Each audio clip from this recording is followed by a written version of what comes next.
Hey guys, good afternoon, everybody. Today is Tuesday, July 19th. I'm gonna go ahead and set up this room real quick, and we'll get started with our mentoring session for today. So we'll be covering a lot of stuff today, guys.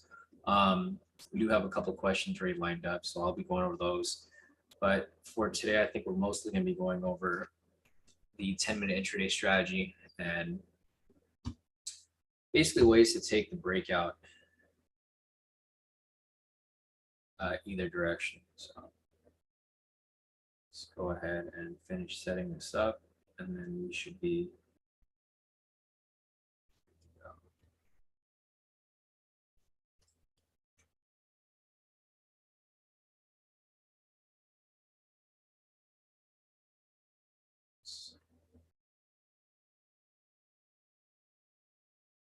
all right, guys, looks good. Let me get this link sent out to you guys here in the premium. And we should be good to go.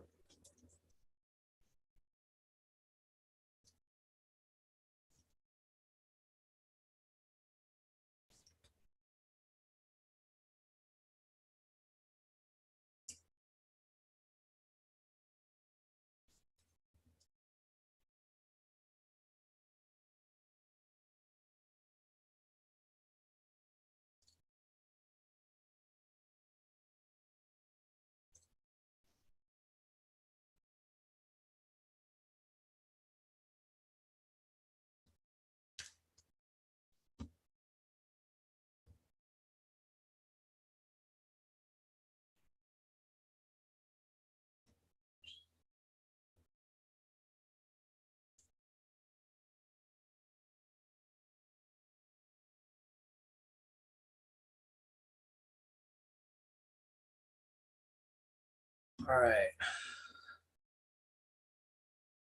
All right, guys, good afternoon. I'll give it a few minutes for people to make their way in. Looks like people are still joining. And then we can get started with our mentoring session for today. So if you guys have any questions, feel free to put them in the chat.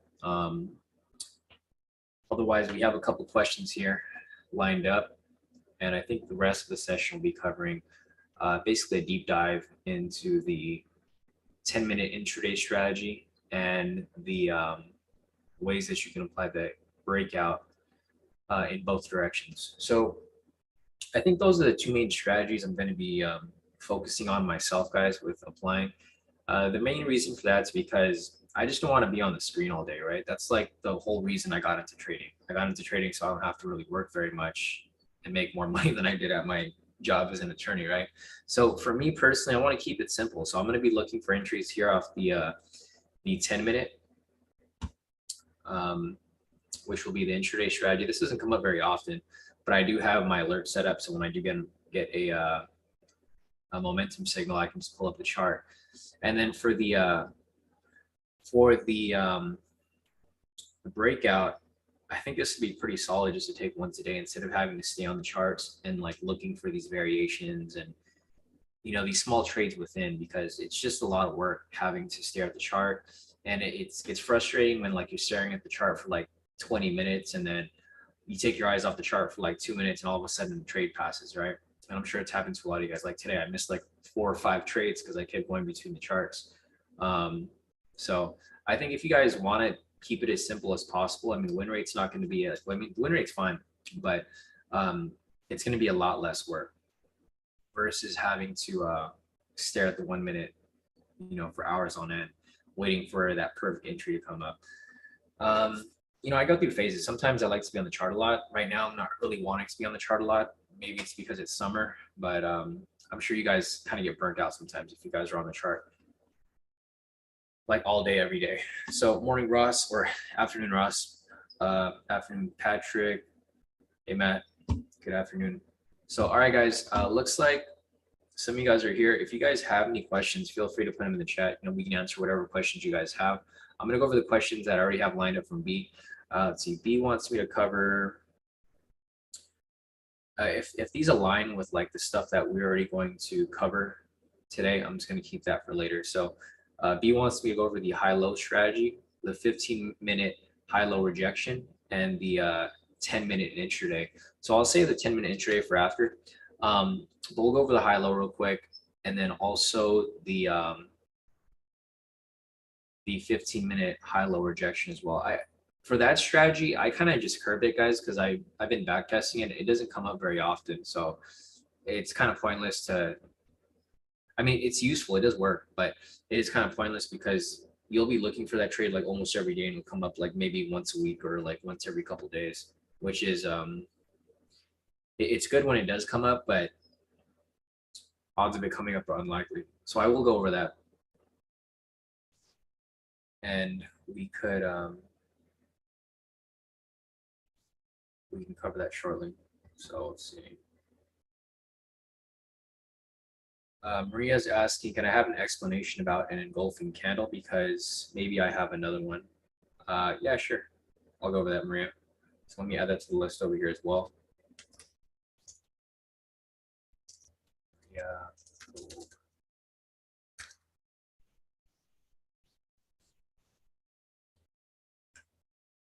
Let me see if there's anything. Hey, Natasha. Nice, perfect. Glad to see that you're here for your first mentoring session. If you have any questions, Natasha, just put your questions in the chat. I can help you out with whatever you need help with. If you just want to sit in and listen, questions might come along. So like if you're watching and then you have a question, all of a sudden, go ahead and just pop it in the chat and then we can cover it. But if not, you can just sit around and I'm sure you'll get questions along the way.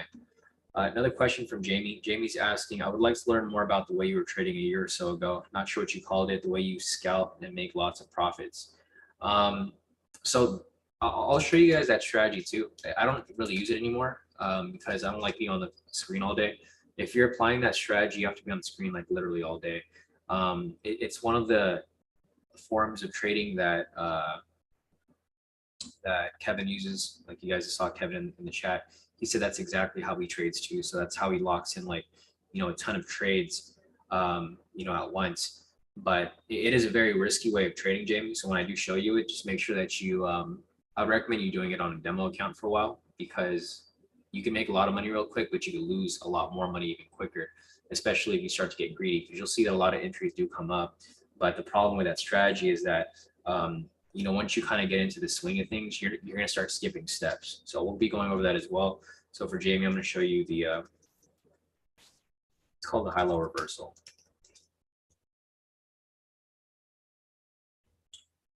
But all right, so I got the questions marked up here. So first question is from B. He wants me to go over the high-low strategy. After that, he wants me to go over the 15-minute high-low rejection.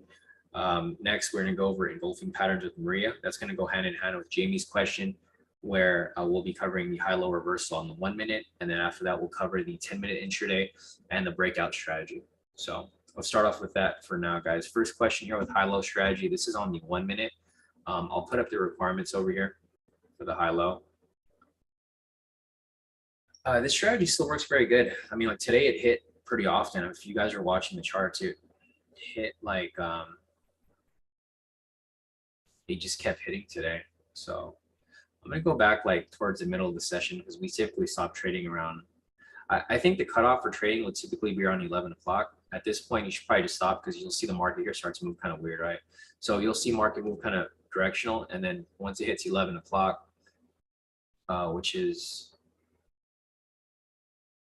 right here, you'll see that from 11 up until market close, you get some weird move. You get a lot of like ranging candles, and then it'll like swing for the mid-market reversal. So like this is pretty much from 11 until like 12. You see how it pretty much just ranges for a bit, then it finally breaks out until market close. So I'm gonna go back over here to like prior to 11 because this is where the market was moving a little smoother. Let me see if I can find an example of this high-low. So we actually have one right over here. And I'll use the confluences that we were just talking about earlier too to help you determine whether it's going to be, a good entry or not. This is actually not a high-low entry because it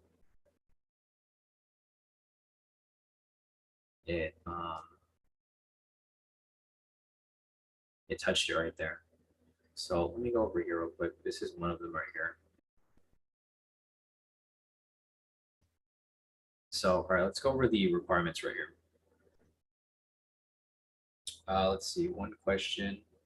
Yeah, Jonathan said power hours at 12. I agree. Bethany said, Sean, you record this and post correct. Oh no, you're fine, Bethany. Yeah, this is recorded, so it's being recorded right now. Um, I'll post a link after we're done, and then you can always go and review it. If you want to save it for like future reference, because this is going to be a pretty good mentoring session where we're going to cover a lot of stuff. I would just save it somewhere so that you can remember, because we do have a lot of mentoring sessions each week. So I know sometimes people ask, like, hey, Sean, can you show me that mentoring session where you covered this? And I honestly can't remember because I have like 3 or 4 mentoring sessions a week, one group one, and then a couple individuals.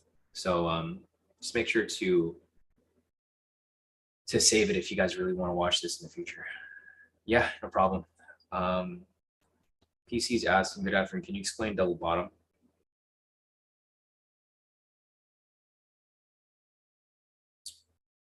Yeah, sure, PC. So PC wants me to explain double bottom and double top to determine trend and how to use with K2 strategy. So I don't use that myself, PC, but I mean, we can go over it if you'd like. I don't really use double bottoms or double tops, but that's something that Kevin does use. So like, there's a lot of different concepts that you can use for extra confluence. It's not necessarily required, but um, uh, I'll try to figure out like what you want me to cover with regards to that, PC, because the double bottoms are pretty easy to identify, but I'm not sure if you're looking for like a specific type of a double bottom. Like if you're looking for a double body here, like this wouldn't be considered a double bottom, but I'm not sure if that's what you're kind of referring to. So, but we'll go over that later. So let me just finish this explanation of the high-low. So PC wants me to cover double bottom, top confluence for entries. Yeah, which it works. Like you guys can use any confluence you like. I have a confluence list that I'll show you guys in a little bit. Well, actually, I'll pull it up right here. So confluence checklist. This is typically what I use. You guys can use what I use, or you guys can use whatever you like. It's really up to preference. Whatever you guys found to be useful for you guys with your analysis, use that. You don't have to use what I use. This is just a checklist that I personally use, but everyone learns differently. So we will use that to show you guys like how to make the strategy a bit more probable of hitting. So one more question from Maria. Maria's asking about the strategy high low 1 minute. Is it a continuation strategy? Yes, that is correct. Maria, it is a trend continuation strategy. Yeah, and Bethany said she doesn't know if people like know about the save message feature on Telegram. So if you guys don't know about that, you guys can do this, right? So if you see a video here that you like or anything that you want to save, just right click on it and then go to forward and go to save messages. This is typically where I save everyone's profits, but I do save other things in there as well. Like if you guys want to save videos, for future reference and whatnot, it definitely helps with so you don't get lost with your videos. And you can always put something there too. Like say, for example, if you wanted to save this, you just put it under save messages, and then from there you can write whatever description you want. Like you can say important mentoring session. That way in the future you guys can always go back and just review it, because you can always search up important and then it'll come up right there. So just a quick tool there. Thanks, Bethany, for mentioning that. I know a lot of people don't know about that feature either. So all right, that's it with those questions. Let's go over this example. So B, this is an example of the K2 1 minute high-low scalp strategy. So first you want to confirm the overall bias. The bias from today was bullish. If you guys remember, the fundamentals were like up like 600 points or whatever. Retail sentiment was neutral. Technical bias is bullish here. The reason why it's bullish is because, and here's one thing that I changed with the pivots as well. You guys can see I changed the color of my pivots and I took off 1 and 2. So this is just pivots 3 and 4. This is going to help you identify the trend better so you don't have a mess. Because if you guys have all the pivots on there,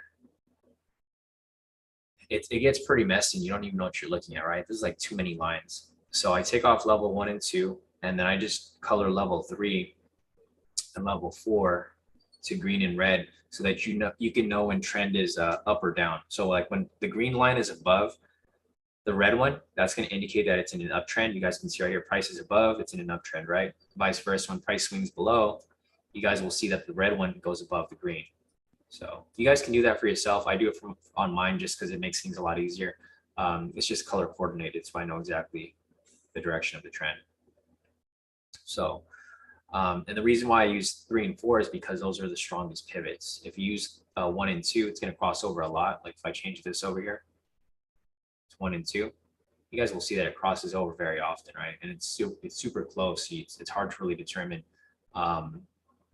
you know, what direction you want to be trading in. So like for this, I just use 3 and 4. It's smoother. And I turn it off. I turn off 1 and 2. So, all right, back to the strategy right here. So first requirement, confirm the overall bias. It's bullish, so that's fine. Confirm the previous high-low using the K2 high-low indicator. So for this requirement right here, I know it says 5 candles must pass to establish. Another thing that you can do is if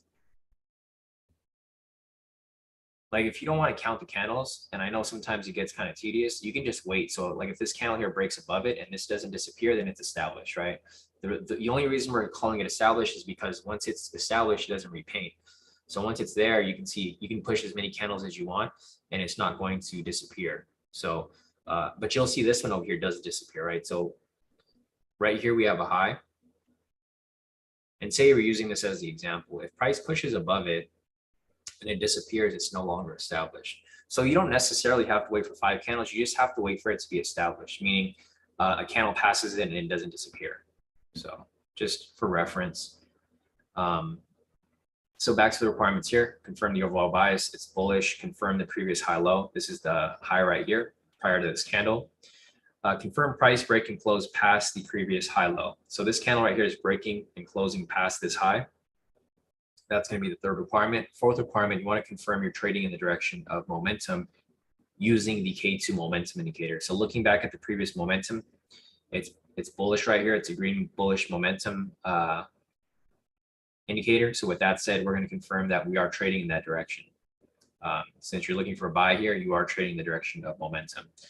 4th, you want to, or 5th, you want to confirm that price is not ranging or consolidating. So as you can see right here, price was ranging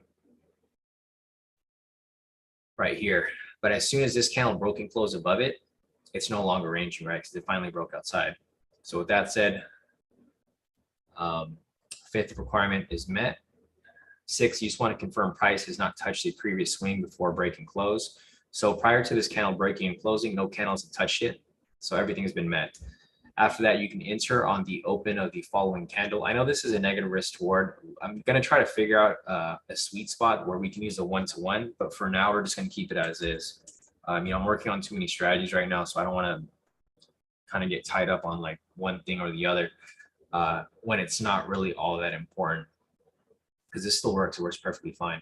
And typically, you want to have wider stop loss just to have it as a safety net. So right here is the strategy. And once you take this trade here, you just pretty much let it run. You can see it kind of pulls back a little bit. This is why you want to have a wide stop loss to just have a safety net in case price does pull back like that. Because if your stop loss was too close, like right here, if it was only 100 pips, you would have gone stopped out, right? So you want to have it just wide enough so that you can have this safety net in case price needs to pull back a little bit. So price pushes up right there, pushes up higher, and full TP right there. Using these confluences right here to determine if this is a good entry. Let me go back and I'll just review everything one more time. So say, for example, we see this entry and we're still trying to determine, you know, should I take this entry or not? Is it a good entry or is it a risky entry? Let's go back to the confluences, overall bias. We confirm that that's bullish, so that's going to be met. Looking at the current trend, the trend meter here is blue, but you can see prior to turning blue, it was green. So we're going to just refer back to the K2 pivots because we can't confirm it with the trend meter, which it is bullish. In order to determine if it's bullish, you want to make sure that pivot 3 is above pivot 4. And you can see right here, pivot 3 is above pivot 4. It was bullish right here, just retraced a little bit, and then it swung right back up. So we have these two met. For number 3, you want to confirm the high-low continuation is not overlapping. So like, for example, you're going to look back at the previous 2 high lows. You have one right here, and you have one right here, right? This is not overlapping because this is a low and this is a higher low. If this was up here, then it would be overlapping. But if it's down here, this just indicates that price is going to continue pushing up higher, right? So with that said, we have Confluences 1, 2, and 3 met. For number 4, you want to confirm the high-low candle reversal on multiple time frames. So like looking at this right here, in order to confirm that, you want to see that the low here is a green candle. This one is not a green candle, so we're going to go to the higher time frame. Typically, you want to check the 1, which is the time frame you're trading on, and then check the 10. Going up to the 10 over here, you can see that the high-low is a green candle, so this actually meets. So we have Confluences 1, 2, 3, and 4 met. Lastly, you can confirm if there's an additional strategy confluence. Looking back at the previous high-low, there's a V3 right here, right? There's a V3 and a V1. This low right here is a red candle. It's followed by a green candle. So this is a V3. It's a reversal pattern. So this indicates that price was pushing up. It pulled back, and now it's ready to reverse back into the proper direction right there. So with that said, you have 5 confluences met right here, right? You have 1, 2, 3, 4, and 5. If I was to see this trade, I'd be sold on taking it. I probably would take this with the full lot size because I'm very confident that it's going to continue pushing up.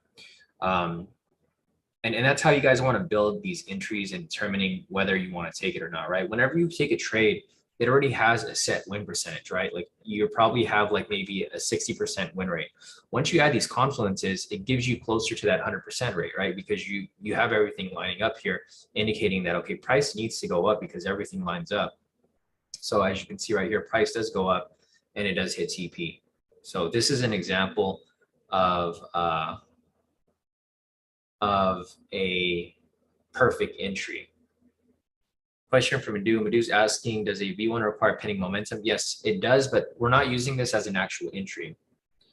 So for using the additional strategy confluence, you're just looking for the reversal pattern. This isn't an actual entry that you would have taken. You're just looking to make sure if like this certain pattern would have played out, like any type of variation. It doesn't necessarily need to be a V1 or a V3. This is just going to indicate that, okay, there's a reversal pattern right here. So it's going to confirm that price is likely to continue pushing up higher. If you're using it as an actual entry, then yes, it would be required for you to confirm all the requirements. But just using it as a confluence, it's not necessarily going to be required because you're not actually entering on that trade. And the thing is, the move has already happened. So so here's one thing too, Madhu, for that too. So for these strategies right here, so for the variation V1, this strategy right here, technically, the only thing that you're looking for is going to be the double body or double wick, right? Everything else is just confluence for this strategy. So like you don't technically need to confirm the overall bias because you can see that there's going to be trades in both ways that will hit, but you're adding these confluences here to identify that this is actually a good trade. Because the thing is, you could take every single trade, and if you do take every trade, you'll probably be in profit. But you got to take literally every trade in order for it to play out. So for this specifically right here, you don't need this to confirm it, but only if you're taking the trade. And you'll see that a lot of these confluences or a lot of these requirements fall in line with confluences as well. Overall bias, that's one here. Pending momentum, that's probably going to be in line with current trend. So, all right, so that's it with that right there. Question from Bethany. Bethany's asking, could you elaborate a little on number 6, not touch the previous swing? Yeah, no, definitely, Bethany. So I know that's a bit of a confusing one for a lot of people. Let me see if I could find a V3 here that isn't a valid V3 because of that specific requirement. I did see one earlier here for a buy. Let's see if I could find it. Was it this one right here? Yes, it was this one right here. So this was the one that I was going to show you guys, but it didn't fit the requirements. So this is technically another V3, but it doesn't fit all the requirements here. So looking at the requirements for the V3, I mean, for the high-low, sorry guys. Overall bias is bullish. We already confirmed that. Confirmed the previous high-low. We have the high right here. You can use this one or you can use this one. This one's already been broken, so we're not going to use this, but this is the most recent one that hasn't been broken yet. So this is the one that we're going to be using for this specific example. You confirm that you're trading the direction momentum. We have a buy signal right here. It is in the direction momentum. Confirm price is not ranging or consolidating.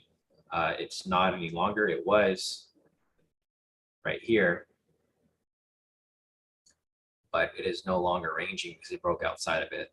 So for the 6 requirement, this is where some people do get confused. You just want to confirm that price has not touched the previous swing before the breaking close. Swing also meaning the high low, which depends on what you want to call it. I just call it the swing because that's what we used to call it. This was before that I created this indicator.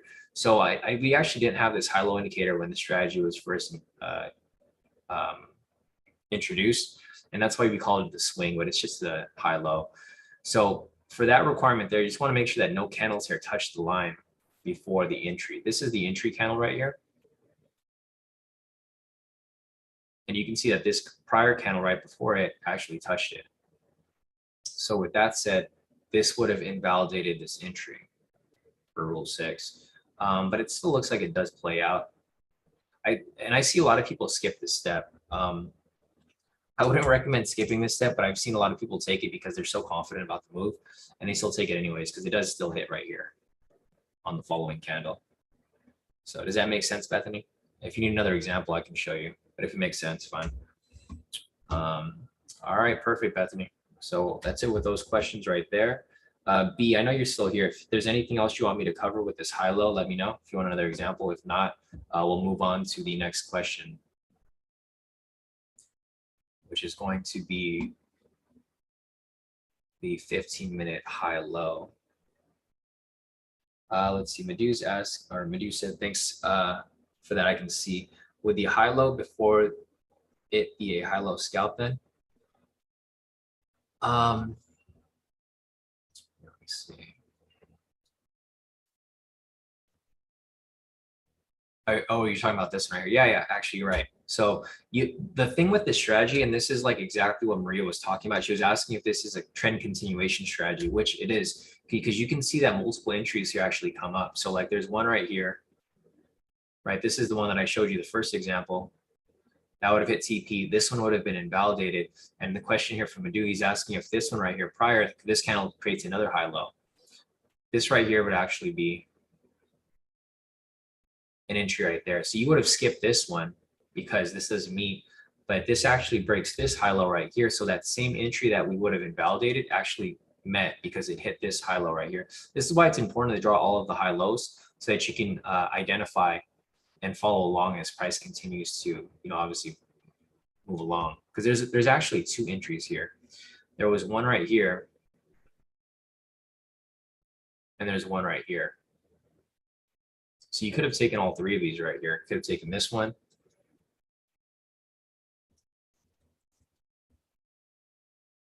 Full TP. Could have taken this one right here. Full TP. And then you could have even taken the next one. So this one right here again broke above it for another high-low entry. Right there. So you'd have had three back-to-back high-low entries, like immediately right after each other. And these are some of the entries that like Kevin takes as well, or like not just Kevin, but like a lot of people in the group, right? You'll see some people line up. You'll see a lot of people line up like a bunch of back-to-back entries, and that's because they're identifying certain things. So this is why it's important that you guys typically want to just focus on like one strategy, because the thing is, if you focus on just one strategy, you master like say something like this high-low. This could typically yield you a lot of profit, and this is just one strategy. So, and this works best when the market's trending. Like today, market was so bullish that you could have pretty much stacked up all the high lows. If I look back over here, there's actually a lot more. There's another one right here. So you could have taken that high low, full TP again right there.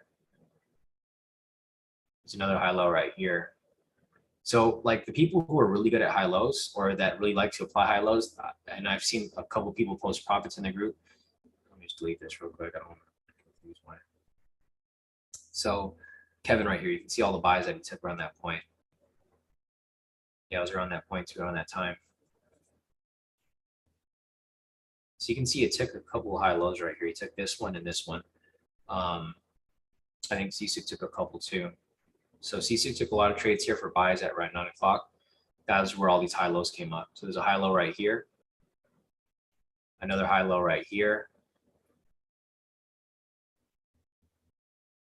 another high low. There's so many high lows that you guys could have taken right here. I wasn't on the computer at this time, so I didn't take any of them, but you guys can see this a lot. Sisu took a lot of these trades here actually. So he took like a lot of trades here. 1, 2, 3, 4, 5, 6, like around the same time period. So this is a full TP, full TP, full TP. Price kind of like bounces around a little bit. Another full TP, another one. So there's like 6 back-to-back high lows here that all hit full TP. I feel like a lot of you guys kind of forgot about this strategy, but it's actually a really good strategy if it's something that you like to apply. You just got to make sure that you apply it properly. I think this is probably one of the safer strategies to apply when applying the 1 minute. I know it's a negative risk score, but it does hit pretty often. So, all right, I think that's it for that right there. Janae's asking, which pivots do you hide? What color are they? I hide 1 and 2. So the default settings for the pivots, let me just go to a random chart. Okay, so these are let me turn everything off. So these are the default settings for the pivots. I turn off 1 and 2 because they just overlap a lot. It just creates a lot of noise in the market, or like on your chart. You don't really use them as much unless you're like scalping.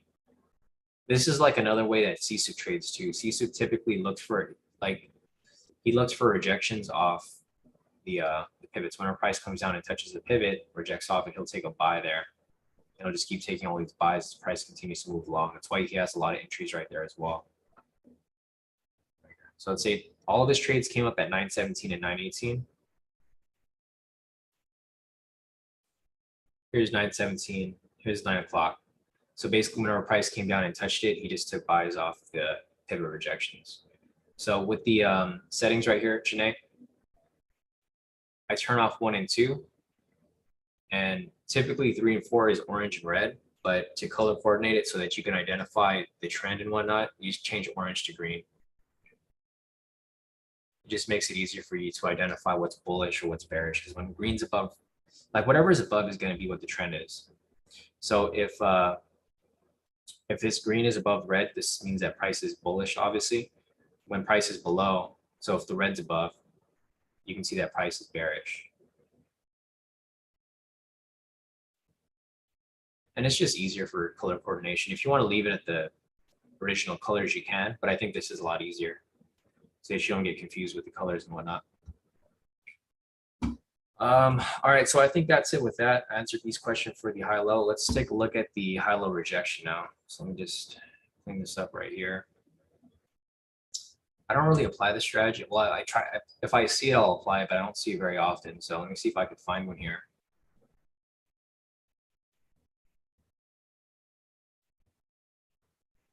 All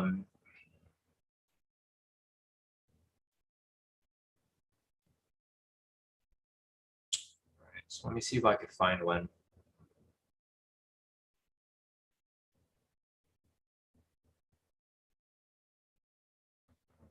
So there is.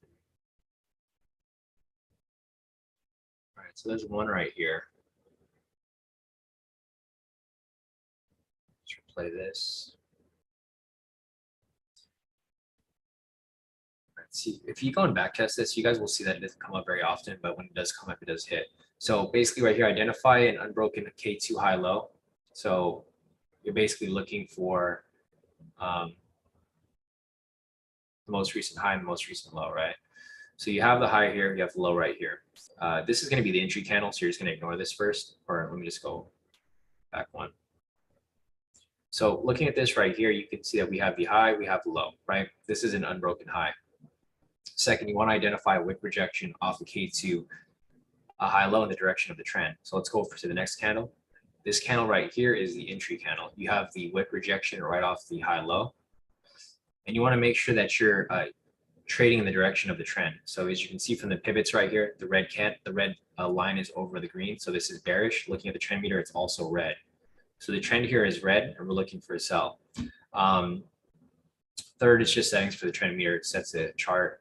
Fourth, you want to confirm a pending momentum in the direction of the trend. So right here, we have a buy signal. The next signal has to be a sell. That's going to be the pending momentum. After that, you can enter right here. you'll pretty much take this for a fixed TP stop loss of 500 pips. You let it run. And there you go, full TP right there. Let me see if I can find another one.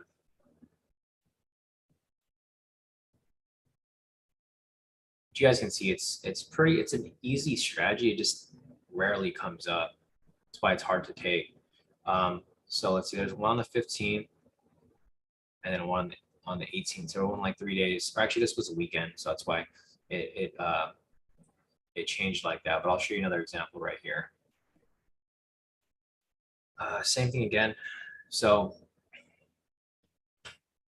you want to confirm, you want to identify an unbroken high low. There's a low right here. Confirm a wick rejection off the high low. Right there, you want to confirm you're trading in the direction of the trend. The pivot right here, the green line is above the red line, so it's bullish. Looking at the trend meter, it's also green. So it's a pretty clear bullish trend. Fourth, you want to confirm a pending momentum. Right here, we have a sell signal, so the next signal has to be a buy signal. So after that, you can enter for a buy position right here. And then you pretty much just let it run. Full TP right there off the next candle. So there is an example of the 15-minute high-low. I kind of just scraped this strategy because I haven't really been seeing too many entries, but you guys can see that it does work. So if I do see an entry, I'll take it, but it doesn't come up very often. It's just another strategy to have in your arsenal. If you ever like are bored and you want to take something on the 15. Question from Janae. Jay's asking, what do you mean by unbroken? It just means that it's not broken, right? So self-explanatory, like for example here, this means it's unbroken because it hasn't been broken, right? Now it's broken because it's broken the low. Does that make sense, Janae? I try to make it as like, I know it's kind of confusing because you guys don't see that term very often, but it's literally what it's called. So when it says unbroken, it just means that it hasn't been broken yet. But here it is now broken. Janae's asking, like, broke above or below? Yeah, I think broken is just easier because you don't have to like identify, okay, has it broken above or below? It's just, is it broken or is it unbroken? So right here is broken. Right here is unbroken, right? So right here's a high. This high hasn't been touched. So there's two different ways of identifying it. There's one way of identifying where it's been touched but not broken, and there's one where it's been broken. So for example, right here, this is broken. This right here is unbroken. And let me see if I can find one where it's touched. Okay, so here's an example of touched, but not broken. Actually, if this was broken, if you zoom in close enough, you can see that it's broken. But from far away, it looks like it hasn't been broken. So that can be called touched or tested. Broken just means that it's been, price is broken past it. Unbroken means that it hasn't been touched or broken at all. It's just it's an untested high-low. Yeah, no problem, Janae. So I think that's it with this strategy right here. B, if you want me to cover anything else regarding this strategy, let me know. But you guys can see that it's pretty simple. It's not that difficult.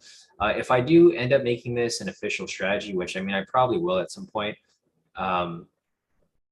it just doesn't come up very often. So I can't show you guys too many examples unless like you guys really, really want to actually look for it. But you guys can back test it. It does come up. So like, for example, we had a couple entries for that right here on the 15th. There is none here on the 14th. So you can go days without it even coming up.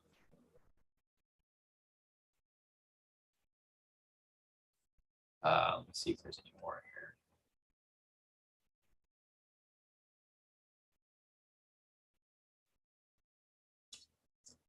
here. Yeah, I don't see any other entries. So like, it's been like 3 days already or 4 days, and there's no entry for that high low.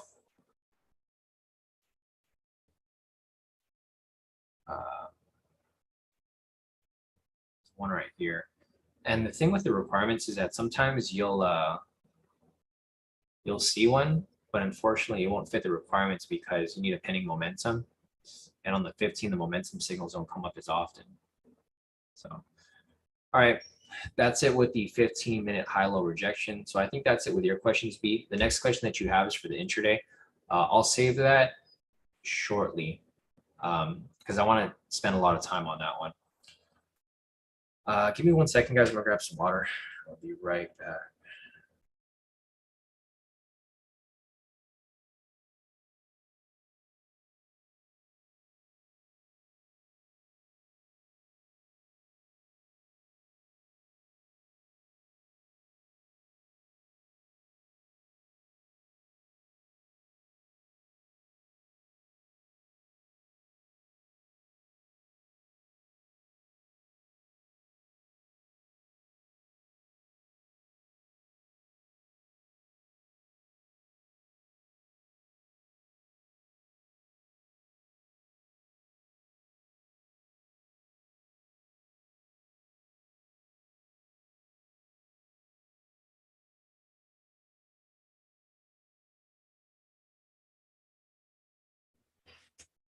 All right, guys, I'm back. So next question is, I think these align.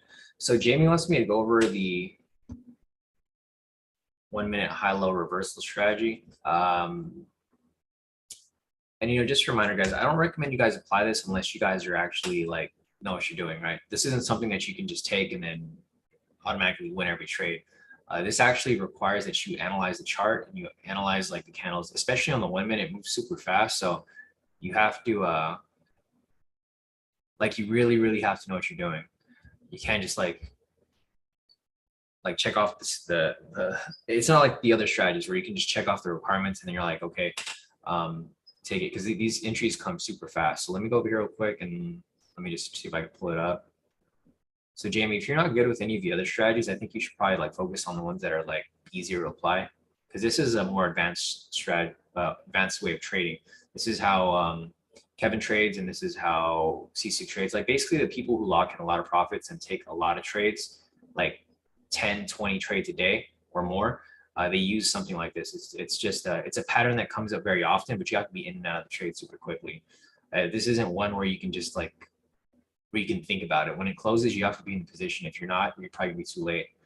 So let me see if I can find it here. It is the 1 minute. Oh, there we go.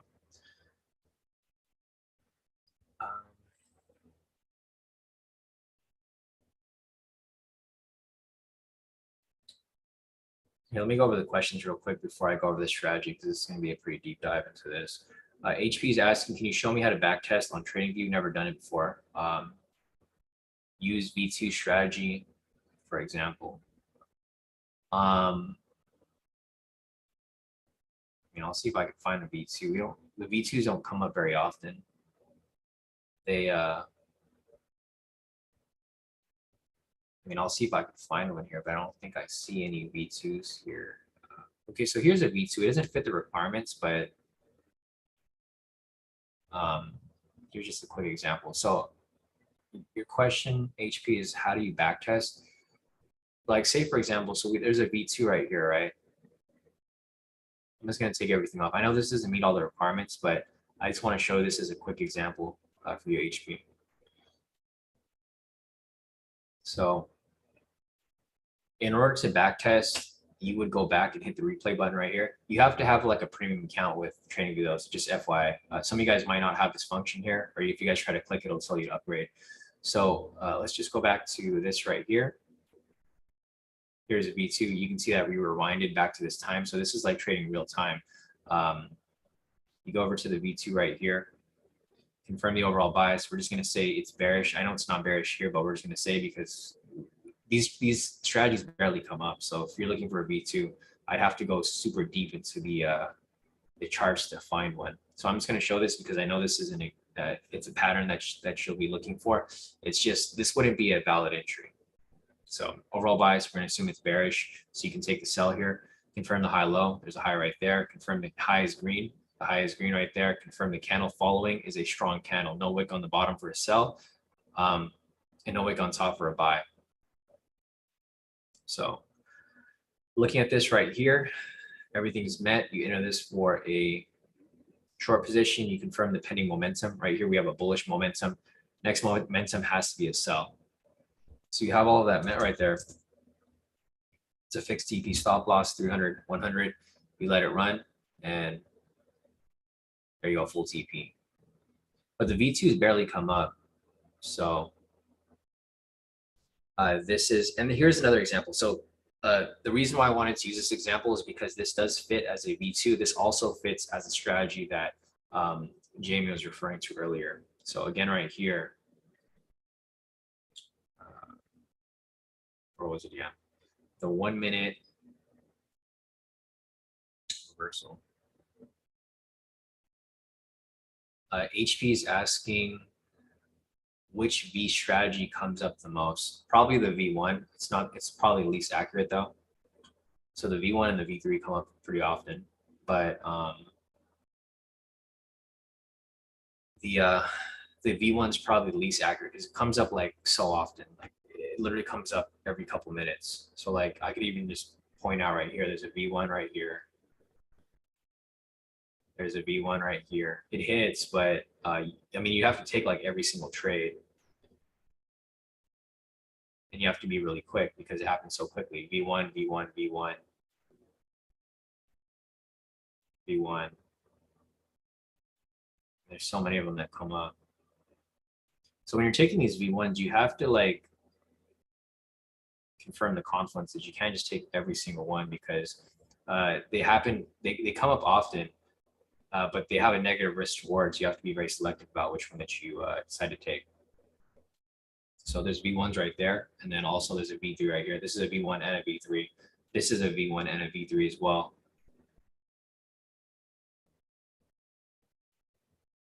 But yeah, I mean, the V1 is probably the easiest one to identify. You can apply the V1, you just have to confirm the confluences, right? If you can confirm the confluences, the V1s are perfectly fine to take. You just have to really be looking at it to make sure that you're not taking anything too risky. Yeah, I think a lot of people like the V1. I like the V1 myself too, but only if the requirements are met. So, all right, Maria's confirming this candle here is engulfing. Yes, you are correct, Maria. So let me just turn this off because this is a V2.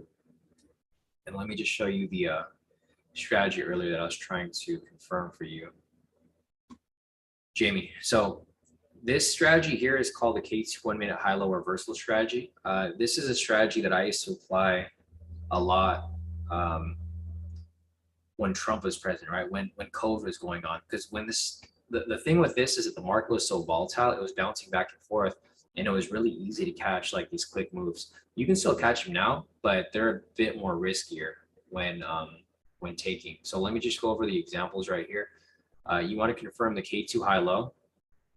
That's a catalyst right there at the high. For lows, only lows for buys and then only highs for sells. So for example, right here, we're looking for a sell. You want to confirm an engulfing candle. An engulfing candle is basically just a following candle that just, I was going to say engulfs, which that's basically what it is. It's engulfing the previous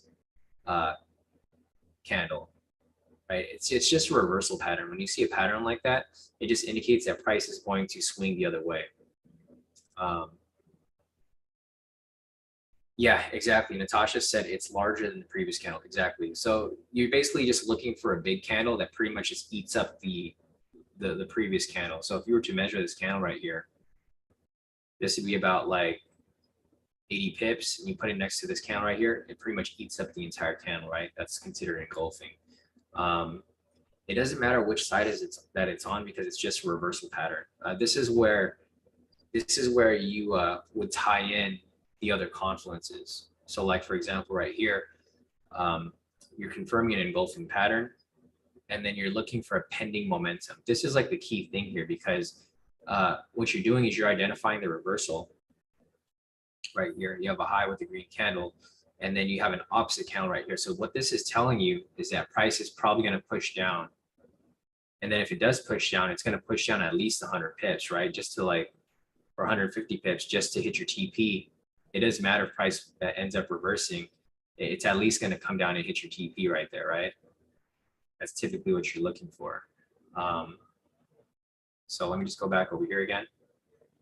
And these are just quick scalps. I know Kevin takes these both ways, which is super dangerous. I know it works sometimes, like if the market conditions are good and it's super volatile, it'll hit. Like you can trade both ways without any trend or any bias, and it'll work. So that's why sometimes you'll see Kevin here and he'll have like, you know, like 100 trades because he's just taking a whole bunch of them whenever he sees the pattern come up.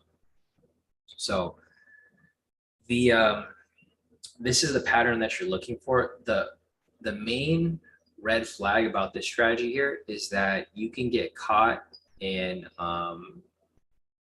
you can get caught on the wrong side. Like say for example, you have an engulfing or you have a pattern that comes up, but then price keeps dropping, right? Because if price keeps dropping, it's going to invalidate the higher the low, and then it's just not going to be there anymore. You're going to be screwed because you're going to be stuck with the trade that just ends up continuing to push in that direction. So here's an example right here. Let me show you another example. Basically, you can find like one of these per per momentum signal, right? So like for example, we already have the buy. We have one entry here off this buy signal. Let's go back to the one previous to it right here, the sell signal. This is like the way that I would do it. I would just take one per momentum signal because typically there's going to be a reversal at some point. So again, right here, there is a engulfing, right? Because there's a low here. This candle is engulfing this one, right? So I would take this for a buy right here. Fixed TP stop loss. When I would avoid this trade is if this candle is bigger than, like if the stop loss is too small, like if it's still within this candle, because typically you might be stuck in a trade where price needs to retrace a little bit. So it might come up, but then it might have to retrace. So going back over here, you can see this following candle immediately reverses, right? It goes the other way. So it's just a reversal pattern. Again, right here, if you go back to the previous one, so there's one win there, one win on this other momentum. There is another one right here. I think for this one, you might have to skip it because it looks like it's too big of a candle.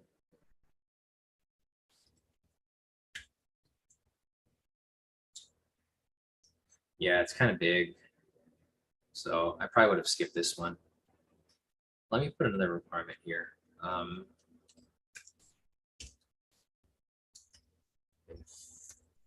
Candle is bigger. Stop loss. Skip.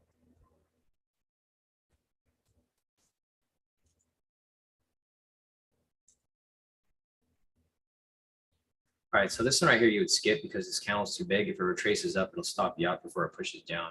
Or what you can do sometimes is if you want to wait for it, you can let it pull up a little bit. You can see right here, so you can see how it hits stop loss. You can wait for it to pull up and then you can take the sell after. Now let's see if this one over here fits the requirements. This one again is too big of a candle, so you'd also skip that.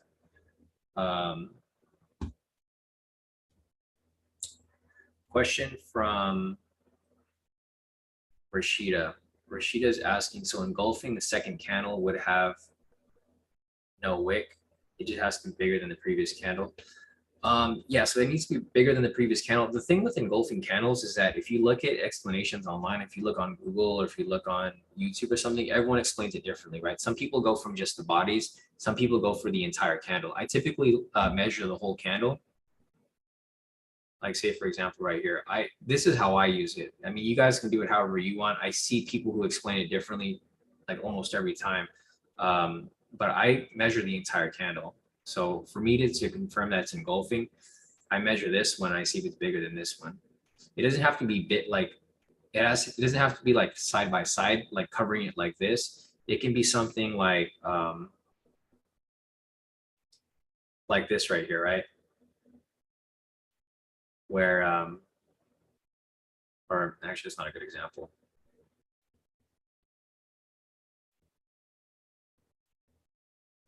These right here aren't as big. But I mean, either way, one candle is going to be bigger than the other, right? Like here's one example right here. Like for this right here, the body is covering it, but also if you're just to measure the the actual candle, you can see it's still engulfing this one right here. So let me see what else is here. Yeah, Natasha said, I think it can have a wick. Yeah, it can have a wick. For me personally, I measure the entire candle. So I cover the wick and the body. The body's stronger though. Like if you look at the body, typically you don't want to take a trade if like it's a huge wick. Like the wick's just, if it's like a doji candle, right? Like something like you want there to be some body. Like for this one right here, this is like a doji, but you can't even tell what kind of candle is it. Not that it's a high low, but if you have a candle like that, it's gonna be impossible for you to determine whether it's green or red. Because in order for it to be engulfing, it has to be the opposite color. So like this right here, right? It's the same thing. It's just a reversal pattern. So right here, we have a buy signal. You're looking for the opposite. This actually wouldn't, I might have to change the requirements a little bit because there has to be it can't have like a high and then have a low right after, right? There needs to be like some space in between. But either way, I mean, if you were to take this trade, it looks like neither of these would have been applicable. Because actually, no, this one's fine too right here. It's not as big of a candle as I thought. So this right here actually was okay. You can see that this one right here is engulfing this one.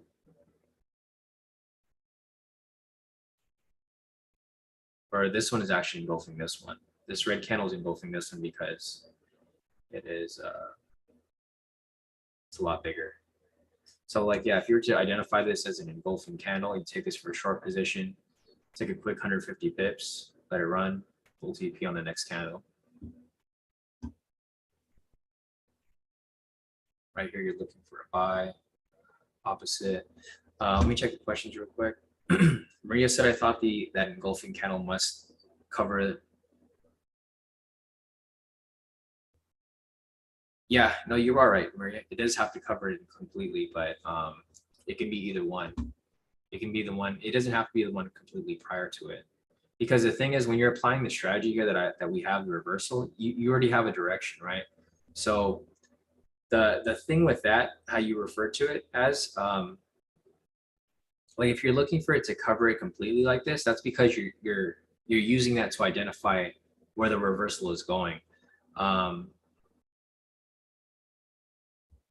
Like this right here, right? So if you didn't have the K2 momentum indicator, like let me see if I can find. Because typically, if you look up there's a strategy for this. You just look up the engulfing candle strategy or something like that. You'll find a lot of different strategies. The thing with that strategy is that though they don't use the momentum indicator, so they're just looking for engulfing. They don't have a high-low indicator either. So what people are typically looking for, like if you don't have any of the K2 indicators, you'll see people look for something like this right here. Like this would be considered engulfing for that specific strategy. This would be considered engulfing, right? So you're basically looking for price to come up, it engulfs it, and then you're expecting it to continue in that direction. And this strategy is good too. This is like one of the very first strategies I learned, the engulfing candle strategy. The problem with this strategy here is that it comes up so often that it's really hard to determine what's an actual engulfing entry, right? Because you can take all of them if you wanted to. Like there's a ton of engulfing entries here. And it's a fun strategy to apply. Like you can see right here, there's one engulfing right here. And for this specific strategy, the way that I learned the engulfing strategy, it was just the body. So you can see like this body right here engulfs this one. And then you can see that you can write it for a sell. It's just a reversal pattern. The thing with the K2 indicators is that this gives you better accuracy because you already know the direction. So for example, you're just looking for the opposite momentum swing. And then you also have the high-low indicator to identify where the highs are instead of having to guess. So like, for example, right here, I could easily just circle all the engulfing, like right there, engulfing, that'd be a win. There's no engulfing right here. There's an engulfing right there. That would have been a win. Engulfing right there. That would have been a win. Engulfing right there. That would have been a win. So many back-to-back wins here. The way with Kevin is he takes them both ways. For me personally, I wouldn't really want to do that. I would do the engulfing, but I would still use the trend. So I would turn on the pivots. And then, for example, here, I would just take the engulfing when it comes the other way.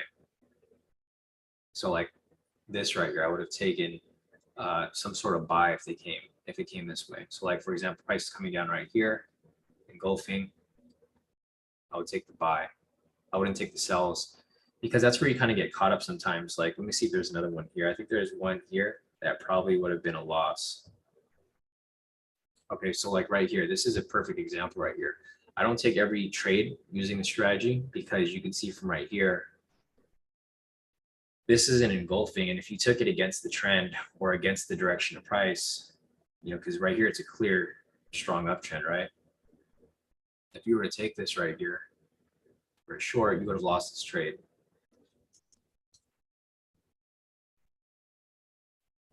Straight to stop loss. So, you know, I try to keep the strategies where you have an edge. You're not just taking every single entry. Sometimes if the market's super volatile, yeah, you can keep taking every single trade, but you're going to get burnt at some point. So it's not recommended. All right, so let's see. Cern's asking, is it's still a green low for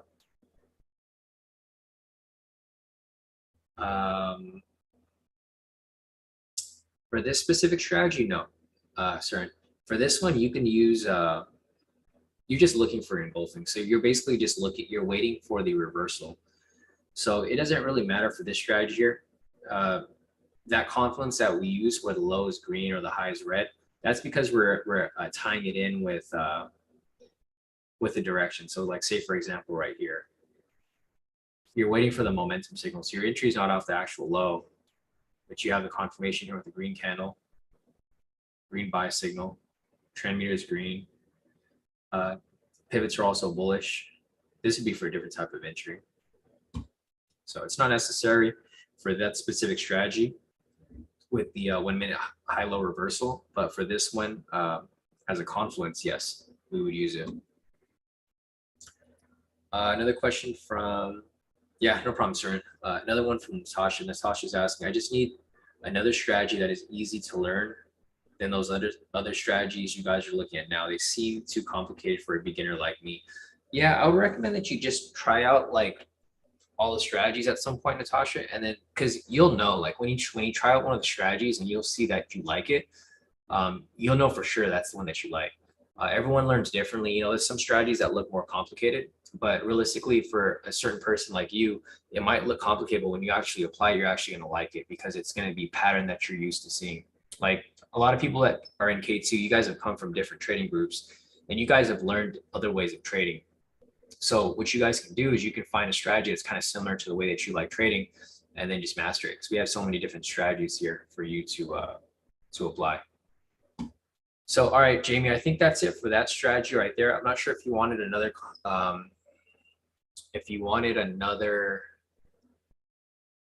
example, or if you wanted me to cover another one or cover something else more in depth. But it's a pretty self-explanatory strategy. It's just you have to make sure that you're trading in the you know, in the proper direction. And the TP stop loss, you got to figure out what's a good one for it. I think the 150 is okay, but I think there's going to be opportunity to find a better range. It's right here. And this is why I don't like the engulfing strategy sometimes, because you'll see right here, here's an example of where it loses. And this is where the Confluence checklist will come in handy. So you guys should probably use this for like every strategy. Confirm the overall bias. Right here, it's bearish. Confirm the trend, overall bearish. Continuation, overlapping. Yeah. Reversal. It's red. 10-minute, it is red as well. So like for this right here, this looks like it could be a good entry, but I think this actually hits stop loss. This is why I've kind of moved away from like a lot of these strategies where the catalyst is the high low, because the problem with this here is that this repaint. So if candle passes past it, so for example, right there, say you took this trade because you thought this was an engulfing entry, right? What time was this? I probably wouldn't have traded this. I still have my time restrictions. I use this for pretty much every strategy. It's based off my sleeping pattern, like the way I sleep. So that's why I don't really find these entries here. So let's see if I can find 10-minute.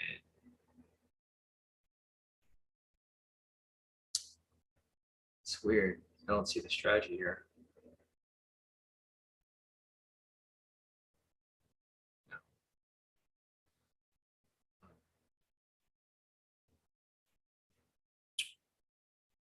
Did I delete it?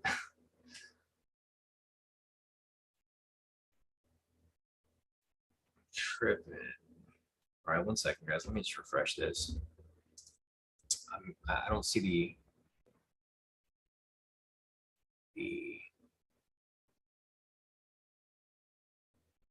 Oh no, it's okay, sure. So like basically this time restriction here is like typically where I don't trade, but it's based off my sleeping. So like for example, I don't trade from like midnight to 5 because that's when I'm sleeping. But I've noticed that like this does work for US 30 because this fits with the US 30 session, right? Like you don't typically want to trade this during London because it's not a London asset. You probably want to trade something like the DAX or trade the UK 100. So if you're trading US 30, I found that these times are usually where the bad trades come up. You guys can follow it, or if not, it's really up to you guys. But from my personal experience and from my back test, see if I have it here. Oh, what happened to my thing?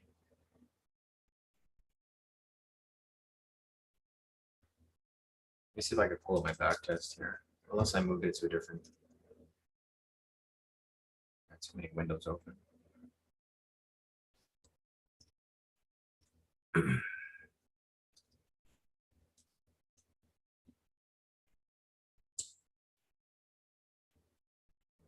Wrong one.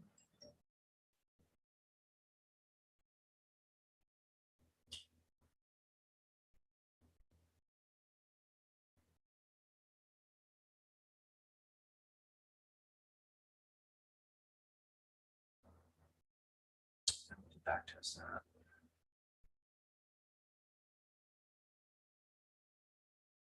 Okay, so here is the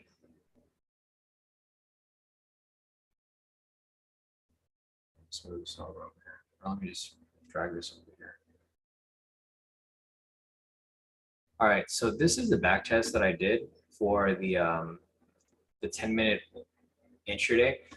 You guys can see right here. So basically, these are the trades that I counted. I basically just back tested it with no bias or anything like that, just the requirements. You can see right here for June, it was a 59% win rate. A lot of these trades happen during the times where I don't trade. I cut it down right here to the time restrictions, and it went from a 59% win rate to a 76% win rate. So it's a big difference when you cut out certain trades. That's why I have this time restriction here, because it makes a really big difference when you're going for like win percentage, right? Because that's the key thing. If you can win a certain amount of trades per day or per week or per month, it makes a huge difference. So like right here, you can see it's a big change.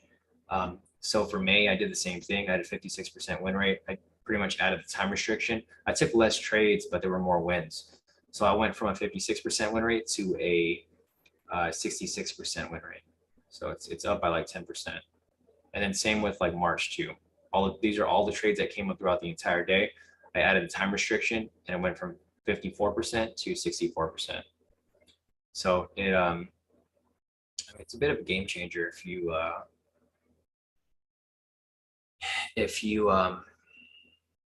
apply it that way. So, but it's really up to you guys, right? So like I'll give you guys the foundation of like how to apply the strategy. typically a lot of you guys don't even follow my requirements anyway, so I don't think it really would really make a difference. You know, it kind of blows my mind. I give you every time I give people requirements for the strategies, like nobody follows them, right? And then people wonder why they lose trades. Uh, the uh, the back test, like the numbers are in the data, so that's the reason why I have the requirements in place, and that's why you have to follow all the requirements, because the data follows the requirements that I use to back test it. What I see with a lot of people is like, for example, for the variation, um, you know, this was like specific with like certain members, like with Kurt. If you guys remember Kurt in the group, he uh, he would always lose a trade applying the variation, and I would ask him if he would confirm the overall bias, and he's like, no. I'm like, well, that's why you lost the trade, because you didn't follow the first requirement. But basically, whenever I give you guys these requirements, these are all based off like they're like set in stone requirements that you have to take. You guys are free to change however you want, but if you guys lose trades and your win rate isn't as high as mine or like how you're expecting, it's because like you guys aren't following the strategies exactly how they are. The main things that I see a lot of people ignore for the variation is the overall bias, and then also pending momentum. I don't know why this is like one of the two main things that people always avoid, or I think people just miss it. They don't pay attention to all the requirements, and they're just too excited to take a trade, and then they end up missing like really key and critical requirements. So just make sure that when you guys are applying the strategies, I know it's difficult because sometimes you guys will get frustrated. You'll be looking for an entry, and then one of these aren't going to line up, and then you're just going to be like, screw it, and take the trade, and then it ends up losing, right? So you guys just got to be patient with the entries there. Rashida, here are the time restrictions right here. I mean, the only way to really get really good at trading, guys, is to be disciplined and consistent. I see with a lot of people, there is like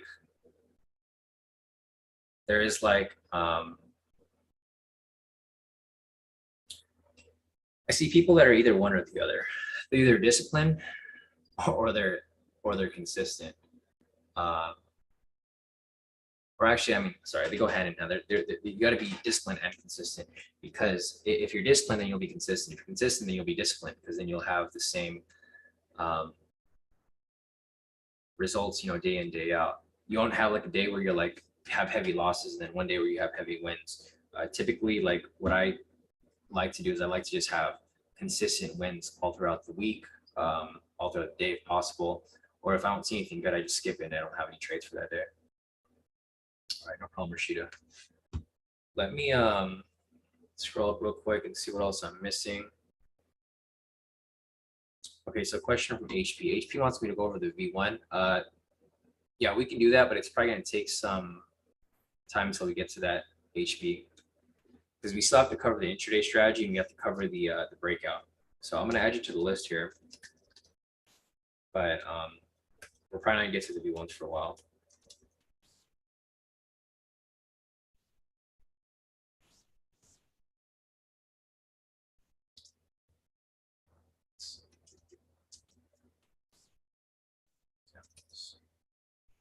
And you're also asking, so I don't use any overbought or oversold indicators. I only use K2 indicators. So, and you're probably referring to the RSI. I personally don't like the RSI. I used to use the RSI for, not for the overbought or oversold function. I used it just to determine the direction. And I'm sure you already know why, because you've probably used it and you've had a lot of issues with it, because it doesn't always catch the highs or the lows, right? So like if you're applying the RSI,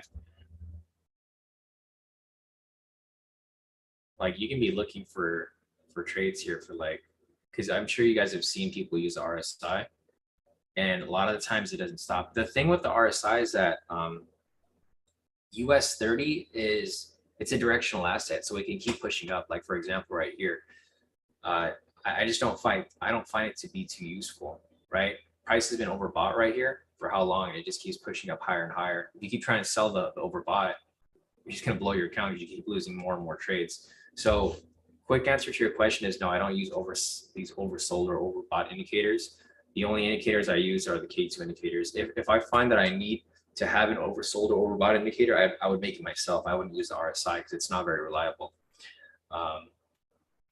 Right? Like there's so many times here where you just need some massive drawdown. Like for example, right here, if you're using this indicator for the overbought function, it never comes back down. The thing with US 30 is it's directional. If it's strong enough to keep pushing up, it'll just keep pushing up. It won't come back down. So short answer to your question is no, I don't use the overbought. And thinking like what I think about them is that they do work every so often, but they're more times than not, they usually don't work unless you use it in conjunction with something else. So like if you were to use it with like any of these strategies here, I don't think it would really work. Yeah, I mean, it wouldn't really matter because the thing is, if you have the trend in that direction, you can just keep trading that direction. So I don't think it has much of a function for us per se with the way that we trade, because we trade off momentum. So if we find momentum pushing in that direction, we're not going to be scared to pull out of this position just because the RSI tells us it's overbought, right? So if we have buys here, so for example, and I'll just show you, there's a bunch of entries right here. So if I was to take like this trade right here, or I wanted to take this trade, the RSI would have told me not to take it because it's overbought, right? I still would have taken it because we trade the direction of momentum. Same with this one right here. It's overbought, but it just keeps pushing up higher and higher. So yeah, I think the RSI can be used. It's just not good standalone. You have to use it with something else. Like if you're a counter trend trader, then the RSI would be useful for you. We're not counter trend trading. We're trend trading. So it wouldn't be really useful for our way of trading, if that makes sense, HB. So yeah, I personally don't use the RSI. I never really used. I used it at some point. The only time I used the RSI is for the for this right here. So you know how there's a 50 line right here on the RSI? I would use it to determine the direction. So like for example, price is above the 50, like this middle line right here. I'm like, okay, price is bullish, and I'll use that in conjunction with the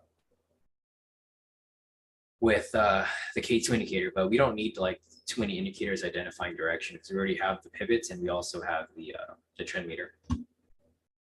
Yeah, no problem, HP. Yeah, I know the RSIs are very popular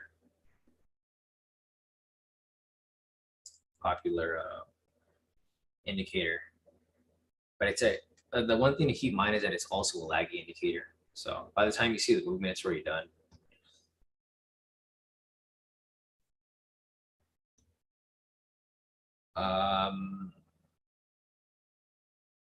See, Jonathan's asking, can you go for the high-low intraday strategy on which one's the high-low intraday strategy, Jonathan? I don't think we have a strategy called high-low intraday. I think you might be talking about just the intraday, right? I think you might have just added high-low in there.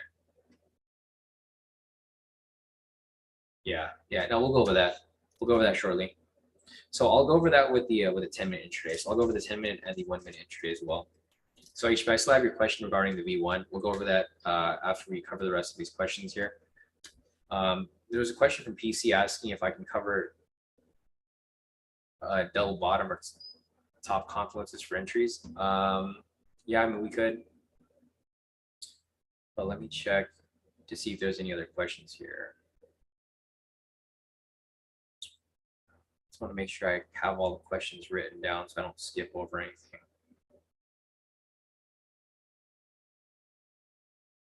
All right, so one more question from E. He's asking, is there a 10-minute as well as the 15-minute high-low rejection strategy? I know you showed the 15-minute one earlier, but I swear I remember a 10-minute one. So I don't think there's one that I was actually applying, E, but I know that you can apply it on different time frames. You don't have to apply it on just, oh, it was this one right here. Yeah, it was on the 10-minute. But this was for the day. Okay, so this is the one that I actually scraped. Okay, it's making sense now. Sorry, guys. I was covering so many strategies last week that I kind of mixed them up. So I'm still applying the 15-minute. That's one that if I see it, I'll take it. This is the one that I scraped, the 10-minute one that you just referred to. And thanks for bringing it up, E, because I totally forgot about it. It's the same exact strategy, except it's a daily strategy per session. So the thing with these requirements is that it's just it's too strict, or like you can't, like I didn't really find too many entries. So let me see if we could find one over here real quick. Or you know what, let me add that to the list of things to cover. I don't want to skip over the questions here. So he wants me to cover 10-minute daily high-low rejection. But I'll just show you guys one example here. Let me see if I can find it. The problem with the strategy is that it like rarely comes up. It almost never comes up. So, because you have to take it before 8 a.m. and this thing like almost never appears.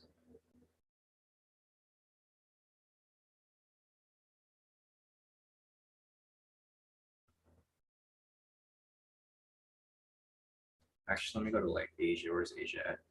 I typically was applying this during Asia. Like you'd have to wait for the market to like range. And I think some of the requirements have to be changed as well. So within first 4 hours of Asia.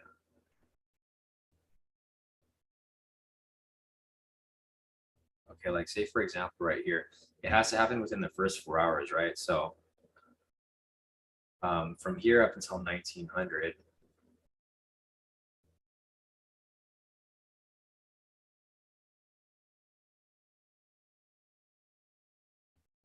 and the problem with this is that you have to trade in the direction of the trend as well. So like say for example right here, you're looking for a buy. You have to look for a buy, but it also has to have a pending momentum. So say you were looking for an entry. I mean, you're only looking for buys here because the trend here is bullish.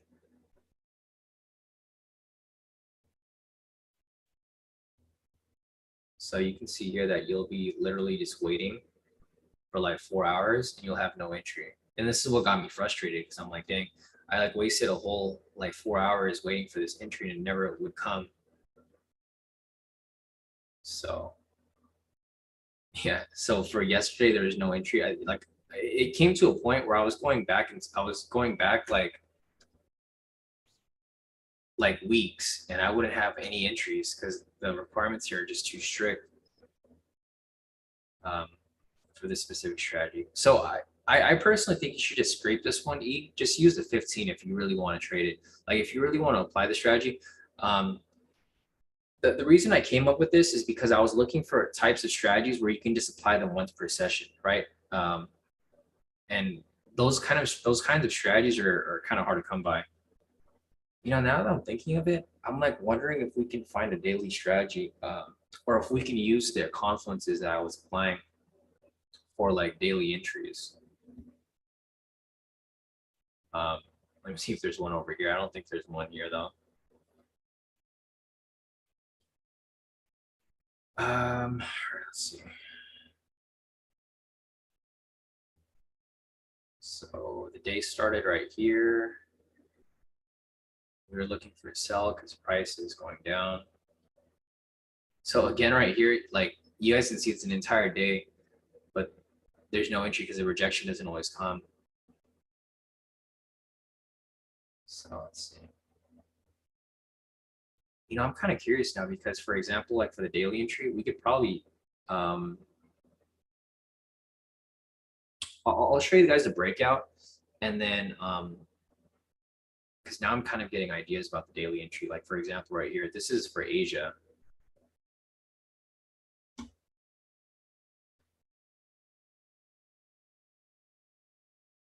And typically, you know, for the daily strategy, you're looking for the first valid first valid momentum signal, right? For this, it'd probably be invalid. So like looking at this right here, we go over the list of confluences. Overall buys, it looks like it's bearish because the trend meter is bearish, pivots are bearish. So we would cross that off. cross off the current trend because it's bearish. This is for a buy. Looking for a high-low continuation where it's not overlapping. It's overlapping, so that doesn't apply. High-low reversal multi. It does come up right here because this is a green candle. And additional strategy confluence, there's nothing there. So with that said, there's no confluences here, right? So instead of taking this for a buy, we could take it for a sell, or I guess 50 pips because it's, or 500 pips. It's during Asia, and then it actually plays out very nice. Interesting.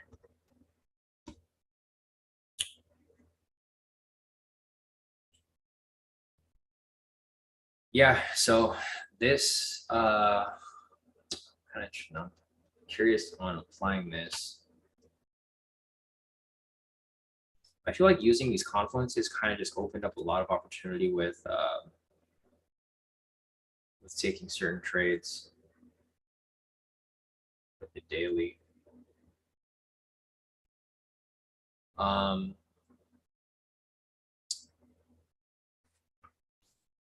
I don't know what the fixed TP stop loss would be for this. I mean, I literally just came up with this right now, dude. So I don't know. I put 500. So when I come up with strategies like this, I have to actually go and test it because I need to figure out what's like the sweet spot, and when to avoid trades. But I think during Asia, typically like 500 pips is good. During New York, typically like 1,000 pips because it moves a lot faster. Like I was trying to look at this one over here.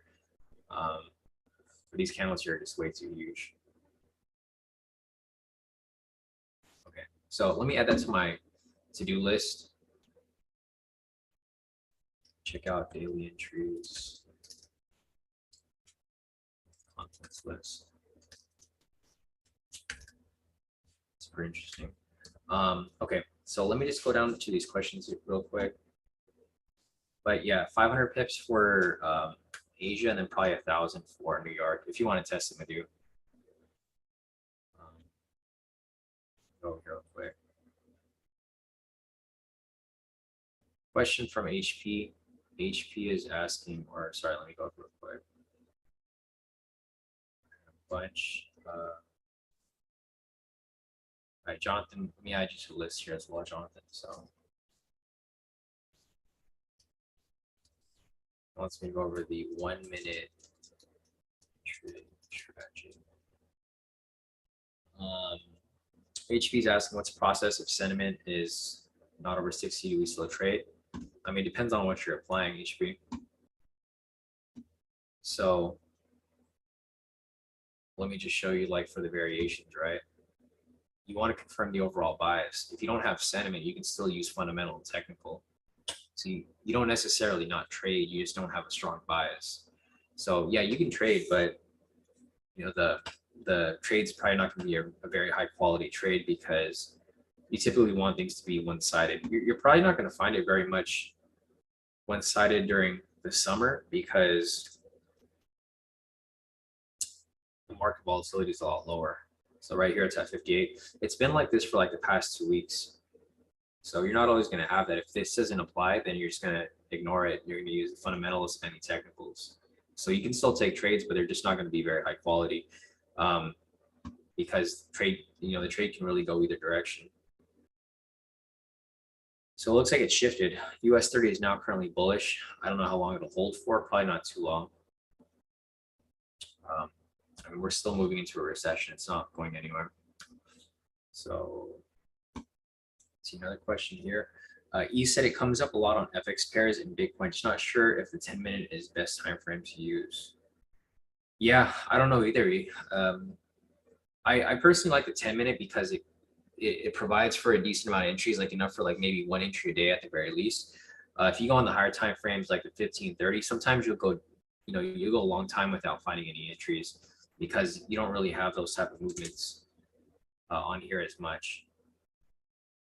And then typically if you have an entry, it's gonna like go against your trade. Like for example, right here, there's a rejection off the 30, but it's bullish.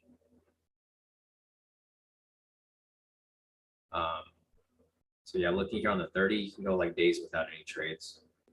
So yeah, I do like the 10-minute as well. It's probably one of my favorite time frames. Okay, so I have all the questions listed right here. Let me just go down the list again. PC wanted me to cover double bottom and double top confluences for entries. I don't use that myself, but they can be used. So let me see if there's any type of entry here. Or I'll look for a double bottom or a double top. If I see anything here, then we can use it as an example, but they don't happen like too often.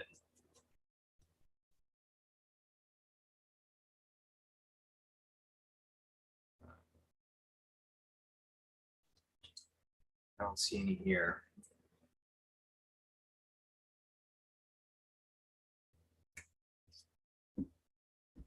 The market was trending a bit today, so I don't think we're really going to find too many. Okay, so no, I thought this was going to be a double top, but it wasn't.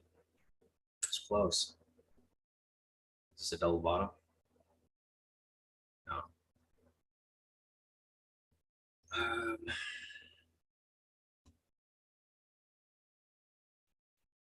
Nope. So for the whole day, there was no double bottom or double top. A question from PC. PC is asking, would using the double bottom help in the 10-minute time frame a bit better and use I mean any confluence would help PC, so it doesn't matter what time frame you're on or what confluence you're using, like any confluence would work, like whether you're using a double bottom or using a variation for a hint for reversal, like for example right here you could have just like say for example you got a buy entry here, right? And then instead of having a double bottom, because there's no double bottom here, you use this variation as a confluence, right? It doesn't matter what pattern you use for a confluence. It works the same way. So like, for example, right here, there's a V3. A V3 is a reversal pattern, right? A V1 is a reversal pattern. Both of these are reversal patterns. So if you're using a double bottom, a V1, a V3, another V1 down here, like these are all considered reversal patterns. So it doesn't really matter. Like there's nothing in the rules where it's like you need to have a double bottom, right? Like that's going to be the best confluence. Sometimes it's not even a good confluence because price can still not reverse off that. So short answer to your question is yes, you can use that. I mean, you can use whatever confluence you want. Like for example, for me, I use the 10-minute to identify the low candle, right? So if I look over here and I'm like, if the low candle is green, like here's an example right here. Like say I have an entry right here on the one, right? And I don't have one here, or I'll go over here. Okay, so say for example, I'm here on the one, and I'm using the low because you want to confirm that it's a green candle on this, right? Like you said, if I want to go on the 10 to confirm it, and it's also confirming there too, yeah, it's going to be a good confluence. So it doesn't matter like what pattern you're looking for or what time frame. The more confluences, the better. If you want to go on like literally every single time frame and see if it lines up, then it'll help. But yeah, I don't think I could find a double bottom here, bro. If I could find one, I'll show you. But I just don't. Oh, here we go. This one right here. They just don't come up as often. Okay, so like for example, right here. But there's no entry for me to like base it off. I mean, no, there isn't. Because so this is what I would like to see. I would like to see like a double bottom. And this is when I would use it. So if I see a double bottom and then say, for example, there's like a buy signal right here. I know there's already a buy signal right here. But say if there was a buy signal right here, then I would use that as a confluence to, yeah, maybe take the buy, right? Because then I would expect it to come up. But there's no actual entry right here. Yeah, there's no entry right here. Like if you have an example, then you know, we can use it, but I just don't have any examples right here. Like for this, I know there's a double top here, but I wouldn't take the trade here because the trend is bearish. So there's actually a triple top right here. There's a triple top right here. But the reason why I wouldn't take this sell here was because everything else doesn't line up. So if I go to the Confluence checklist, overall bias is bullish, so that doesn't apply. Current trend is bullish, that doesn't apply. High-low continuation, that doesn't apply. So even if like this here lined up with the triple top and then there's a sell signal, I still wouldn't take it because more of these are indicating that this is not going to play out. So even this right here, the high is not even a red candle. So even if I was to see this right here, I wouldn't take it. Those types of setups, they don't come up very often. But when they do come up, they usually hit, as long as they're in the direction of the trend. Like say, for example, I know these right here aren't a double or triple bottom, but if this was a double or triple bottom right here, and I was looking for a buy, then yeah, I would take it. But those types of patterns just don't come up as often. You'll see those types of patterns in like Forex, because Forex is a ranging asset. So like you're probably not going to see it here very much during US 30, but if you're trading something like GJ, or I mean Euro USD or something like that, so you'll see a lot of double tops and double bottoms a lot more here.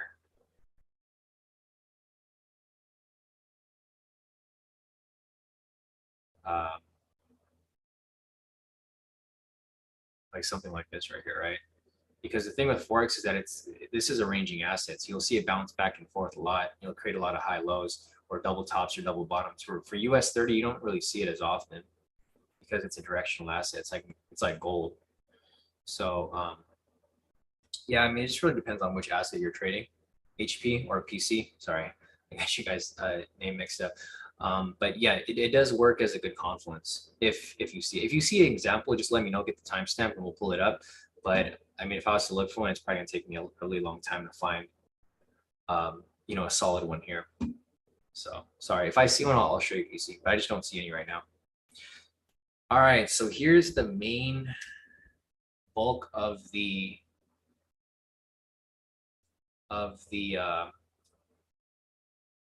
session. This is what the session was pretty much meant for. So I'm going to go over the breakout strategy first, right? So I'm going to show you guys how I personally think that we can apply it, where we can literally take it in either direction. So I'm going to go over here to the breakout from today. I screwed up today, guys. This is my bad. If you guys took that trade and took a loss, I take responsibility for it. It was my bad. I was trying to apply what I'm going to show you here, but I wasn't thinking, because I was only thinking of trading in the direction of the breakout. So let me just put the breakout over here real quick so that you guys can identify. Okay, so the market opened right here at 6:30, right? For the breakout, we're looking for the entry after the open. Confirm the bias. The bias for this day was bullish. So this was like, I mean, it was a total screw up. I don't know why I took the sell here. I took it without really thinking about it. But then after I took the loss, I realized that I totally screwed up the entry. So basically right here, you want to confirm the bias. The bias was bullish, so we shouldn't have even taken a sell here at all to begin with.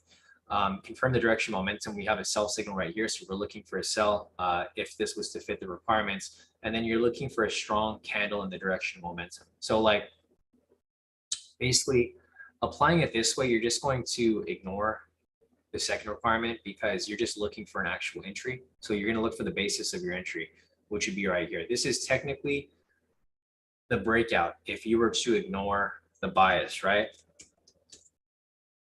But here's the thing that I added to it. So I added the checklist over here, and I'll probably just keep this on so that we can actually check it off. Confirm the overall bias.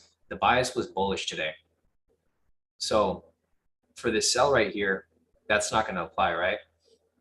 Look at the current trend. Looking at the pivots right here, it's bullish because the green is over the red. The trend meter here was green, but it turned blue just for this specific candle. So for that, there's no trend. High-low continuation, you can see that the high-low continuation is there, so that's fine. Looking for the high-low candle reversal. This high right here is supposed to be red for it to confirm this right here. So that doesn't fit. We can even go on the 10-minute.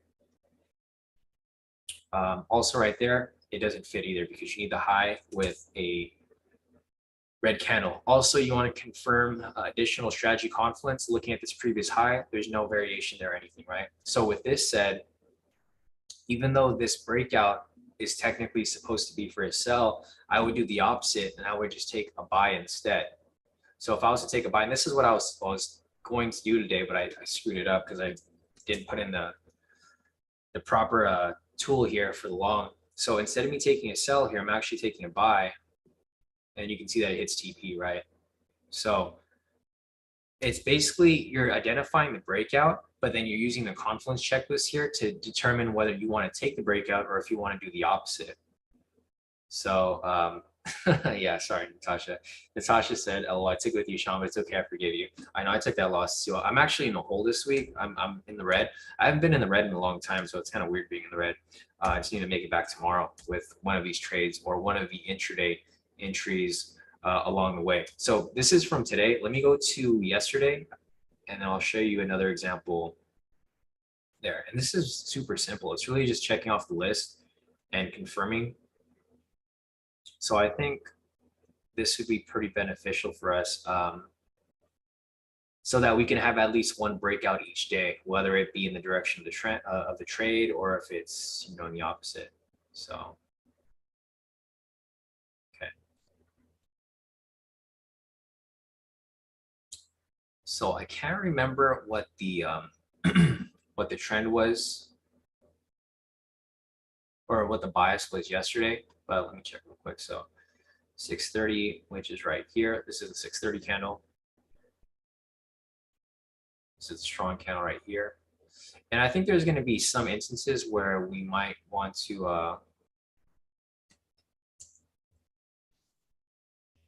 avoid the trade, like if the candle is too big. I think this is fine, but let me parameters here for the breakout.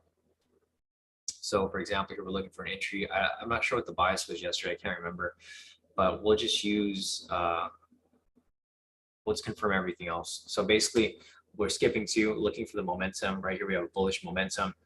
We confirm the strong candle in the direction of momentum, strong green candle right here. Fixed TP stop loss, etc. Everything's lined up. Now we'll go over to the list of confluences right here. So overall bias right here, you're looking for whether the trend is bullish or bearish. So right here, you can see that the pivots right here, it was red over green. And then just off this initial candle right here, it started to shift. So I'm not going to consider this bullish because it literally is just changing right there, right then and there off this specific candle.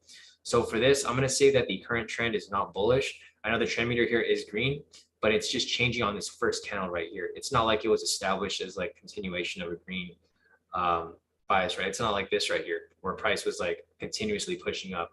Price was actually bearish, and then it became neutral, and then it just started changing green. So you want to make sure that the trend is actually established. It's not just starting. So with this said, I'm going to knock off the trend, and I'm also going to knock off the overall bias because it's not bullish. Next, you want to confirm high-low continuation. Make sure that it's not overlapping. That's fine. So that fits. For the fourth requirement right here, you want to confirm that the high-low candle is a reversal. So for this right here, since we're looking for a buy, we want the low here to be green. This is not green, right? It's red. So that doesn't fit the requirements. We'll go on the 10-minute. Check this as well. Looking over here for the low here is not green as well. It's also red. So we go back to the 1 minute and we knock that off right here as well, right? Additional confluence, you can see that there's a V3 right here. So that does fit. Looking at the confluences right here, there's more against it than for it, right? So instead of me taking a buy right here, I'm going to do the opposite and I'm going to take a sell just like I did for, or how I would have done for today's entry. And the reason for that's because this trade weighs heavier towards the opposite direction. So instead of me taking a buy there, I'm actually going to do the opposite and take a sell.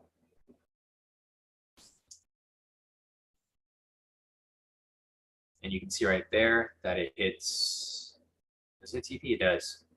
So 2 full TPs back to back for the breakout if you were to do the opposite of what the actual entry was. So basically we're identifying whether the trade's a good trade or not, right? If it's not a good trade, then we're going to do the opposite. If it's a good trade, we'll take it for the breakout, like where it's supposed to go. So today and yesterday would have been wins if we applied it properly. Yeah, Natasha said yesterday was a long breakout. It was.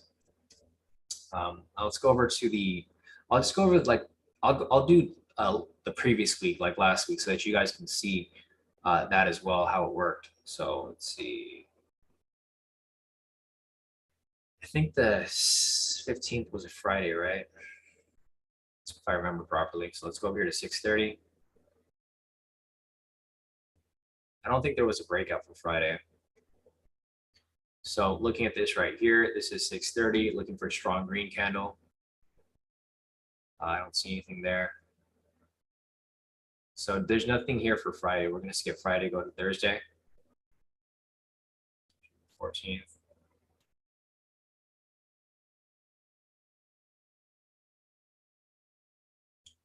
All right, so here we are on Friday. And I think this is something good to apply because you can,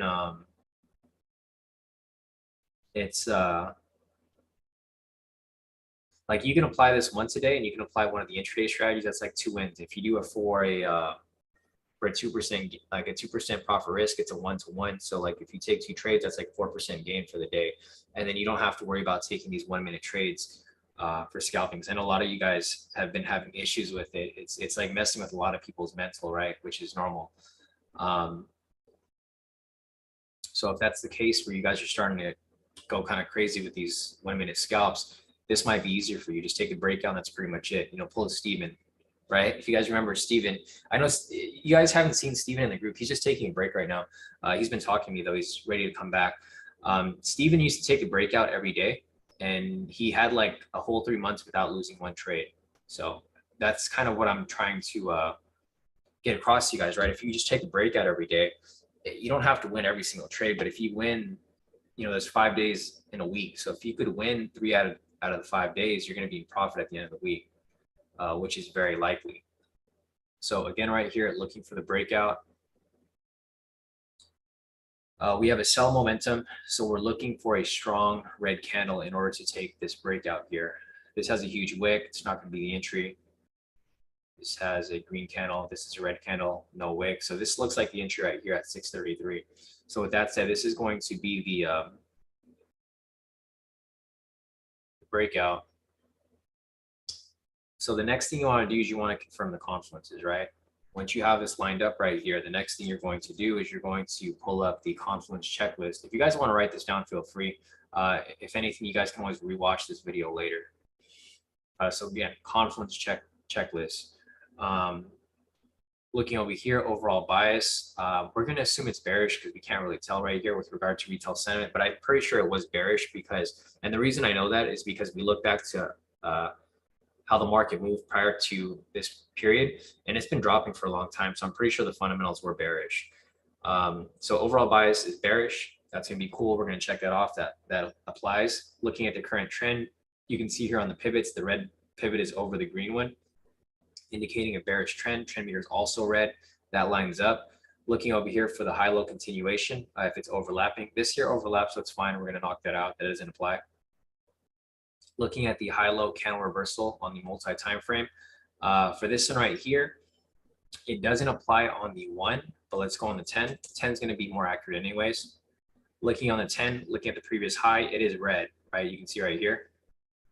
So with that said, it's going to fit the criteria. So this right here is present.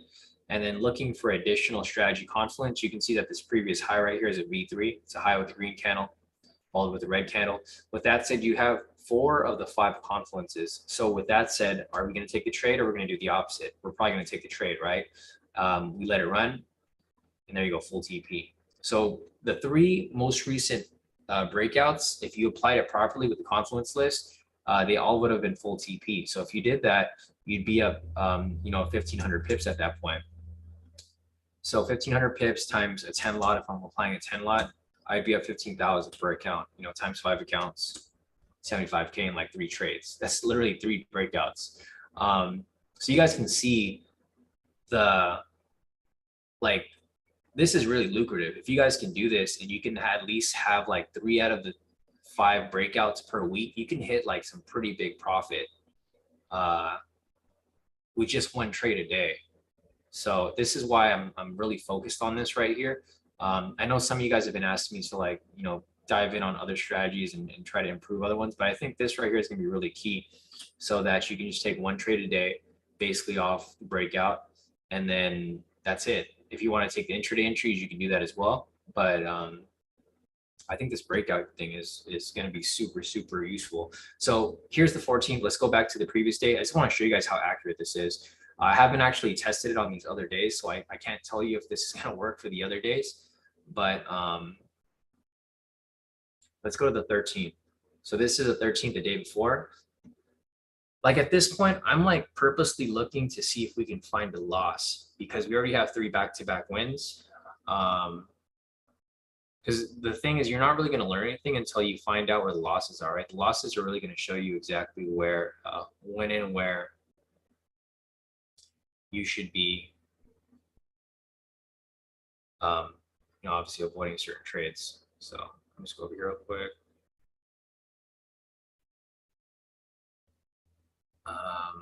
So 630 is right here.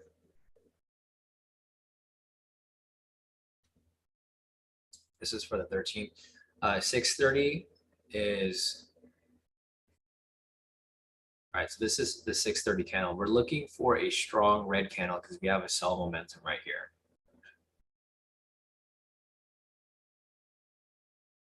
Sell momentum, we're looking for a strong red candle.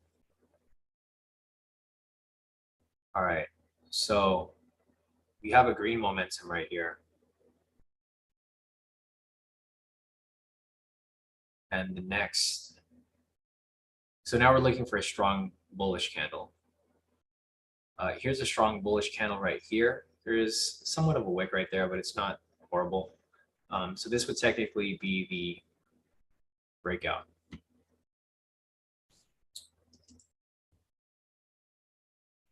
From this point. So this would technically be the breakout.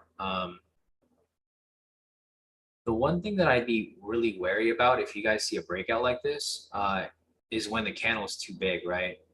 Because what might happen here is price might retrace down and hit stop loss before actually going up, right? That's typically why you want to be careful. If I saw something like this, I might have skipped its trade just for that specific reason. The candle is just too huge. But anyways, let's just check it out and see if it applies here as well. So looking at the overall bias, it's obviously bearish. So we're going to knock that out. Trend is also bearish. Looking for high-low continuation. There's no high-low continuation there. Candle reversal, multi-time frame. It applies there. It's a green candle. Flip on the 10. It's not there. So we're going to use that as like not a very strong confluence there. We'll leave it there, but it's not one that I would necessarily want to apply. Looking for additional strategy confluence. So everything here kind of lines up where it doesn't look like it's going to push up, right? So instead of me taking a buy here in the direction of the entry, I'm going to do the opposite and take a sell. Right? So we'll take a sell instead of the buy.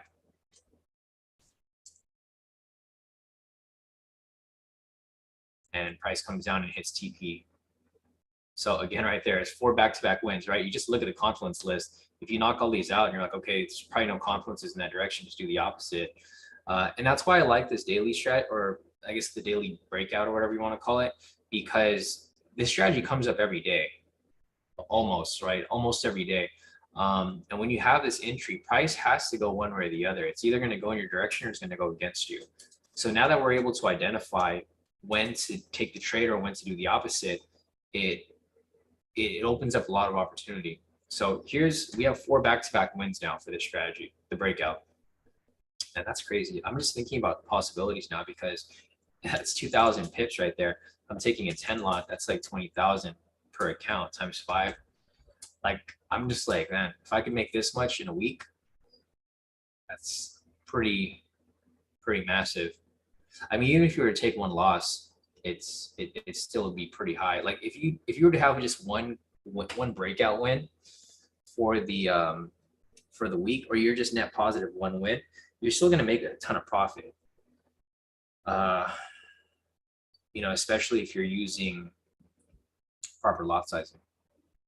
So, okay, here's the 13. Let's go back one more day. I don't know how many more days are in this week. Here's the 12. Let's do one more day and this is it. And we'll go over the intraday strategy. I'm kind of excited to try this out tomorrow. I want to see how it works when we apply it live. It's going to have to just be a set and forget, though. I can't really mess around with it. All right, so here's 6:30 right here. So the next candle is going to be the first candle on open. Okay, here's the first candle on open. This candle here is huge. Let me see. Okay, this would be probably another one that I might be a little wary about taking. So again, right here, the breakout. We're looking for the entry after open, which is 6:30 right here. We're confirming the bias. Bias looks like it was probably bullish because it's been pushing up since London session. So it looks like it might be bullish, might not be too strong, but it is bullish. Confirm the direction momentum. We have a buy signal right here. So we're looking for buys. Confirm a strong candle in the direction momentum. Right here, we have a strong green candle with little to no wick on the top side. So with that said, this here would be a buy, right? We have this setup right here. I'm going to pull up the Confluence list again. So again, overall bias, we're assuming that it's bullish. We'll leave that alone. Current trend. Pivots right here, it's a green over red, so this is bullish. Trend meter is also bullish. We're going to leave that alone as well. High-low continuation, non-overlapping. You can see right here we have a high, lower high right here. That fits. Looking at the high-low candle reversal on the multi-time frame, you can see this low right here is green. It lines up with the entry, so this fits the requirements. Going over here on the 10-minute, looking at the most recent low, it's also green, so it does fit the requirements there. We're going to leave that alone. And lastly, you want to confirm additional strategy confluence. Looking at this right here, there's a V1. So this is actually a perfect entry. All the confluences line up. We have a buy here. So I think I would probably take this. I would maybe just lower my lot size because I'd be a bit scared because it's such a big candle, right? But if we move it forward, pushes in profit, or it pulls down a little bit in the negative, kind of pushes back into profit, drops down a little bit into negative, full TP. So that's 5 back-to-back wins, applying the daily once a day. Man, okay, I'm ready to apply this tomorrow. So I gotta make back that trade from today. Other than that, let me see, 12. I don't know if there's a day before that.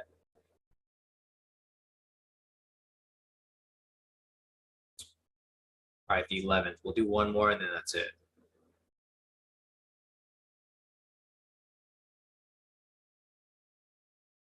Okay, let's go to 6:30, which is right here. All right, another strong green candle right there. So putting up the requirements here one last time for the breakout. Looking for entry after 6:30, confirm the bias. I don't know what the bias is here, but we'll just assume that it's either neutral or bullish. Confirm the direction momentum. Buy signal right here, so we're looking for a buy. Confirm a strong candle, which is right there. Enter a long position right there. So now let's determine if we want to take this trade or not. Pull up the Confluence list. Bias is bullish, leave that alone. Current trend is also, it's kind of hard to tell here, but I guess we can say that it is. We can either knock it off or we can just say it's bullish. Trend meter right here has been green for a while, so I think we'll just consider it bullish. If it's only like green for like a couple candles, then yeah, you know, it's kind of iffy. But if it's been green for a while like this, we can just say it's bullish. So we'll say that it is bullish. Bias is bullish, trend is bullish, we leave that alone. High-low continuation, non-overlapping. You can see that these right here, they are close, but they are not overlapping. So there's some space in between right there. High-low candle reversal. So right here, this would need to be a green candle, so this doesn't apply. Let's go on the 10-minute. The low right here is also red. So with that said, that doesn't fit the confluences.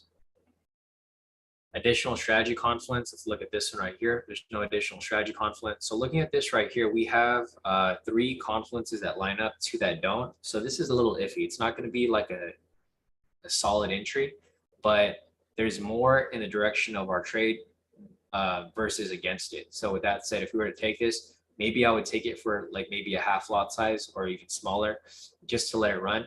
And then if we let it run here, you can see that it goes straight to TP with no drawdown. So that's 6 back-to-back wins applying this way of applying the breakout. Man, that's crazy. I'm just thinking like, man, if I had 6 back-to-back wins, 6 times 500 pips, 3,000 pips times 10, that's 30,000 per account times 5. Jeez. Yeah, it's pretty solid. I mean, realistically, you're just looking to have one more win anyways. So like, say for example, if you're trading every day of the week, right? And you have 5 opportunities to win the trade. If you could win 3 out of the 2, which is probably going to happen, you'll still be in profit. So that is the key thing there. So give me 1 second, guys. I'll be right back. I'm gonna go get some more water.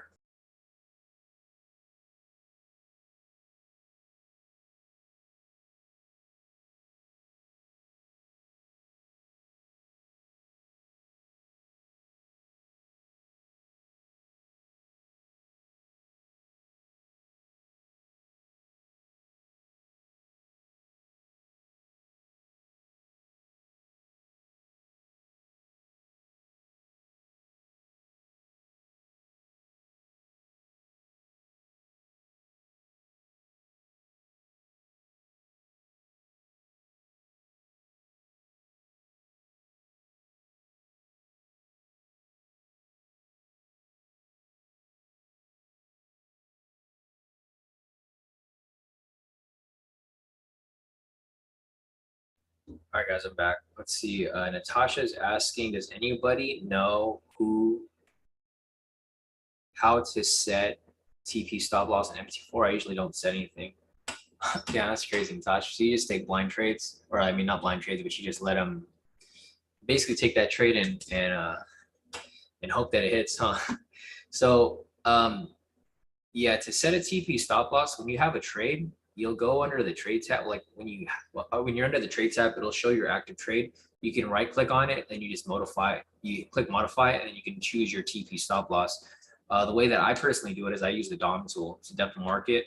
If you right click on your chart, there'll be this depth of market tool right there, and then that will allow you to just preset your TP stop loss. So like if I was to take the breakout, I already got my TP stop loss set at 500 pips. So like when I enter it, it's just automatically placed. So those are the 2 different ways of doing it. If you have issues with that, just go on YouTube. Let me see if I can find the video for you. There's a lot of videos on YouTube explaining how to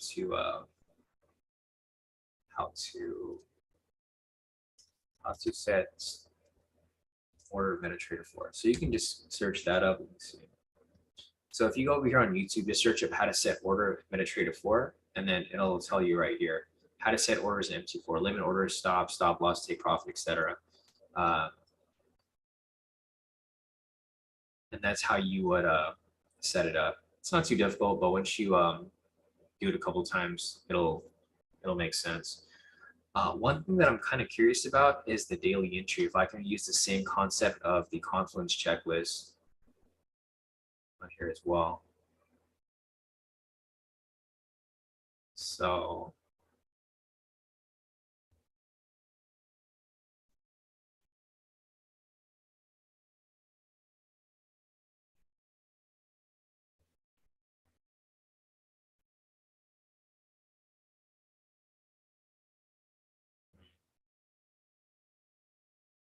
let me check my Confluence checklist. I'm just curious because if this works well on the daily, I can probably take daily entries too.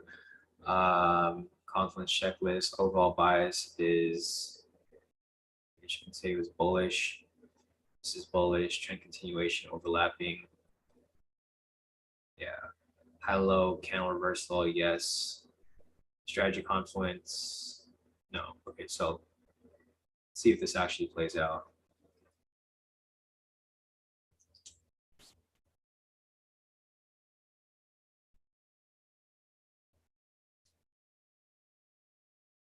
Yeah, close. No, it doesn't work out as well on here because this is like short term. Or I mean, maybe for to take the daily, you might have to use like a smaller TP. This did actually, I don't think we could take entries after. Yeah, actually, this wouldn't be an entry because it's after 9. It's at 9:30. Let me look over one more.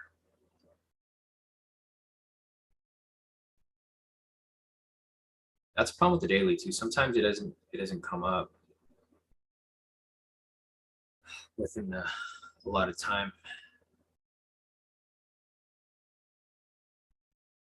Okay, so this is like right at 9 o'clock. I think this is after the time too. So for this right here, I don't think this would be a good entry, but let me just see if it works out. Look at the Confluence Checklist.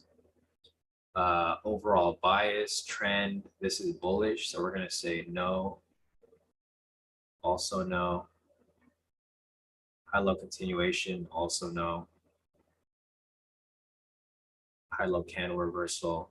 Yes. Additional. Yes. So there's 3 here that indicate that this is not going to be a good trade. 2 that indicate it will. Let's see what will happen if we do the opposite here.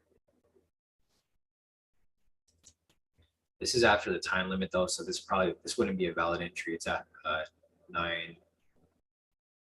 Nope. Yeah, let me look for one more. This is why I stopped applying the daily strategy, guys, because it wouldn't come up on time. Like there's a cutoff at 9 o'clock, and it yeah, E said maybe 100. So yeah, going to this over here, if this was set to 100, this might be better. We might just have to change the TP stop loss for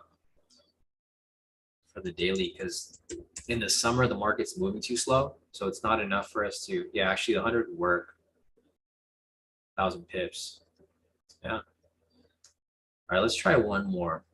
And I think we're going to set the TP stop loss to 100 pips because I think that'd probably be the, we're in the summer, the volatility is too low. All right, here we go. Market is open again. So here's the daily entry. This is actually one that would apply right here, right? So this will fit under the requirements. Let's see. I think what we could do, E, is we can identify, like we can look at the candle. If the candle is huge, like for example, right here, this candle is huge, right? So we can actually do this where it's like 150. If it's like smaller, like how the other candles were, then let's do 100. And I think it'll just be case by case. Like if this candle, if you're doing something where it's the candle is huge, just do the full 150. If not, we'll do 100. Anyways, let's take a look at the confluences again over here. So confluences for the daily overall bias, we're going to say it's bearish because it was actually dropping. So we're going to knock that off right here. Current trend is also bearish. The pivot, red pivots over the green. Trend meter is red. Current trend is bearish. K2 high low continuation. Yeah, we can say that. Or actually, no, there's only one here. We can't count the actual candle, so that's not going to count. High low reversal, that doesn't count. This would need to be green. Additional confluence, there's a V1 right there, so we'll leave that alone. So looking at the confluences right here, there is 4 that say it's not going to work. It's probably going to go opposite. And then 1 that says it'll work. So with that said, I'm not going to take this for a buy. I would actually take this for a short. Right, we'll do 150. Let it run. We'll TP. So I guess it does work. I mean, it's just finding one that actually works well. So nice. Yeah, PC said also it is best to keep moving stop loss by 200 pips as you move into profit for this strategy. Good to know, PC. Definitely good to know. All right, so I guess I could test this on my own time. Or if you guys want to play around with it, feel free. Yeah, you said all these would smack for 100 pips. Yeah, I mean 1,000 pips, 100 points. So think about this, man. If you do this, the daily plus you do the breakout, that's like 500 pips per breakout, and then another 1,000 pips per daily. Let me check one more. I'm like now curious because I'm always down for like one-a-day strategies, right? Like one a day that'll apply once per day because it's easier to apply. You could it's easier to manage your risk that way as well. Yeah, and E said rather than staring at the chart. I agree too. The 1 minute is fun if you like to stay on the charts, but I kind of get headaches sometimes if I'm staring at the chart, and I get stressed out if I'm like waiting forever for an entry, and then like if I'm waiting forever for an entry and then it ends up going opposite way. Yeah, I think that's like everyone's issue too, right? Everyone is kind of tired of staring at the charts all day, and then they're tired of like waiting forever and then just eating up a loss when like they could have just taken a breakout. That would have been it. All right, so actually this is the breakout daily. So here is the 10-minute daily.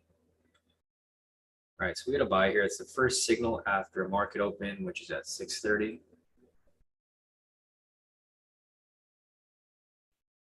Right here. Entry came up at 8. You know, I want to check if there was news on that day though, because I remember there was news last week. That's something that we still have to take into consideration because we don't really. All right, because I remember we were trading on this day on the 14th at 8 o'clock. That was when the Fed was speaking. So this might have been a trade that we would have avoided. I remember Waller spoke exactly at 8 o'clock. But anyways, let's just check it off anyways.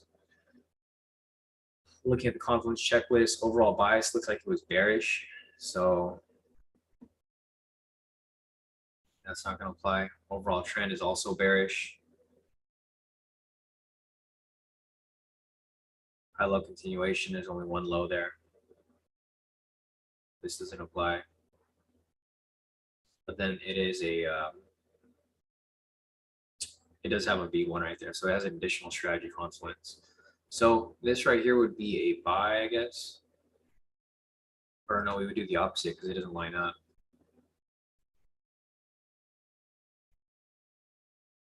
But I think this will probably be a loss because the Fed was speaking. The Fed was speaking. Typically when the Fed speaks, it's usually a bullish move. So Waller over here spoke on that day, 8 o'clock, same exact time as the entry actually. This candle here is 8 o'clock, and then the one after is immediately after the Fed speaks. So let's see if it pushes up. So it pushes down a little bit, but then it looks like it goes to stop loss. Yeah. So yeah, we still would have to check back on the news though. So like for example here, I for sure wouldn't have taken the trade because it literally happened at the same exact time as news.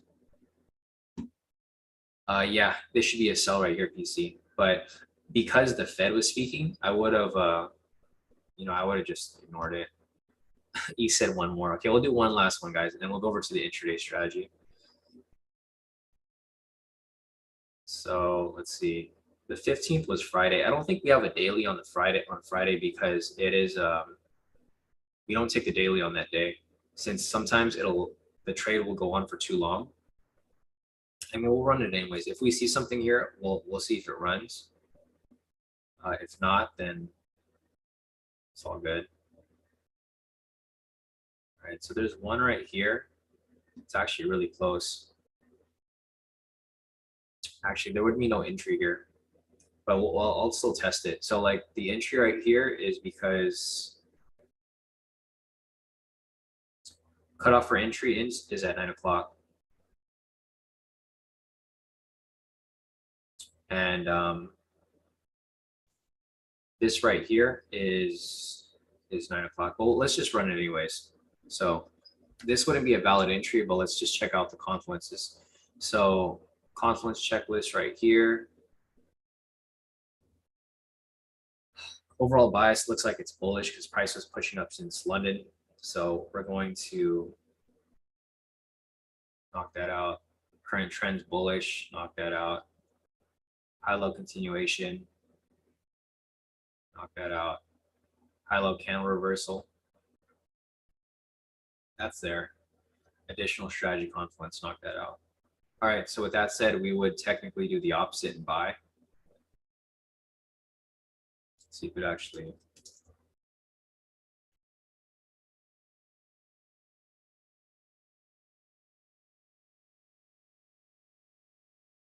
All right, so this wouldn't, I mean, it's still in profit, but we would be holding on to this over the weekend. So we, at this point, we probably would close out of the trade because the market closed right here at like 1.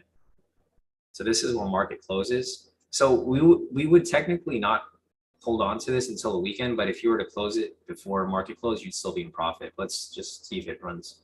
So it does hit TP eventually.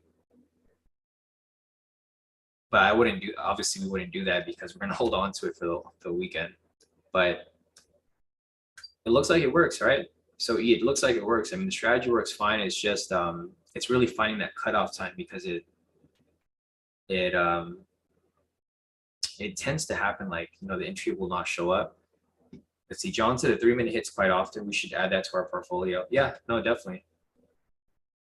And this is like how I backtest. So if you guys wonder how do I backtest, that's what I do. I look for, I have ideas, and then I basically just go and backtest. I'm like, oh, this actually works pretty well.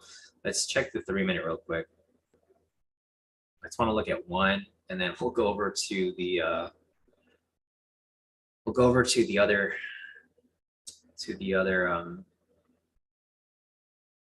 strategy that I was going to show you guys. So let's go to 6:30 real quick.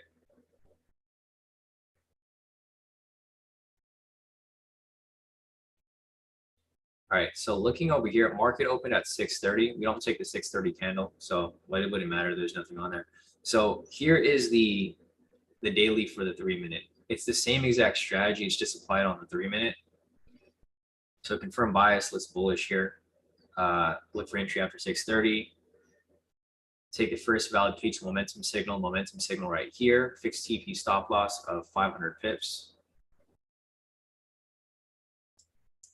So this one right here might be a little iffy because this candle here is so big, but let's take a look at the Confluence checklist again. Confluence checklist, overall bias is bullish. That's cool, we leave it alone. Trend meter is green, pivots are green. We'll leave that alone. High-low continuation, that's present. High-low candle reversal, we can't see what it looks like on this one. Let's go on 10 to see what it looks like there. The low here is a red candle, so that doesn't apply.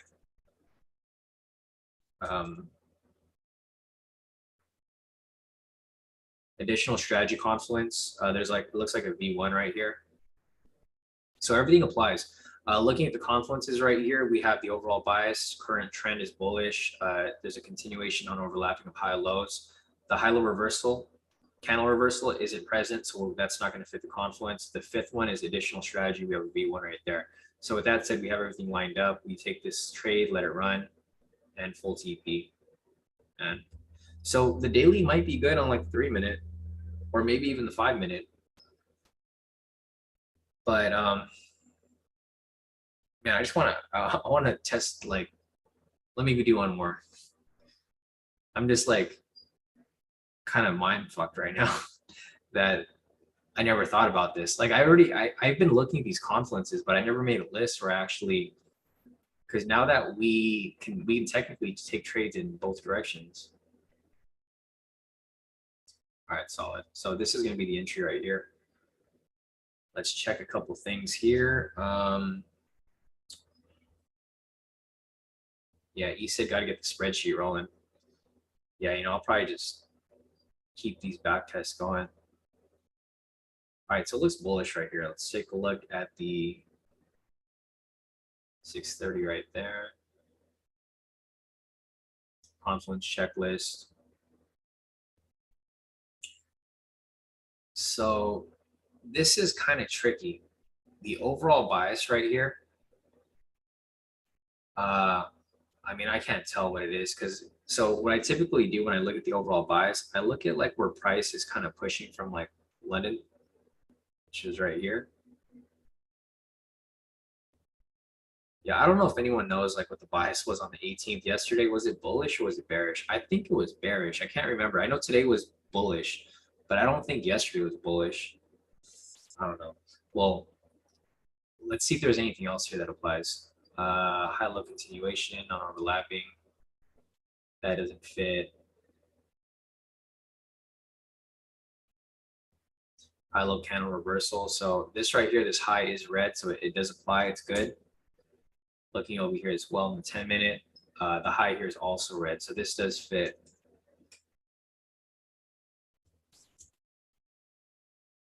So for the most part, these fit right here. Additional strategy Confluence.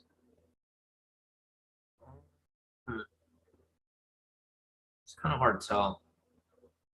There's no V1 here.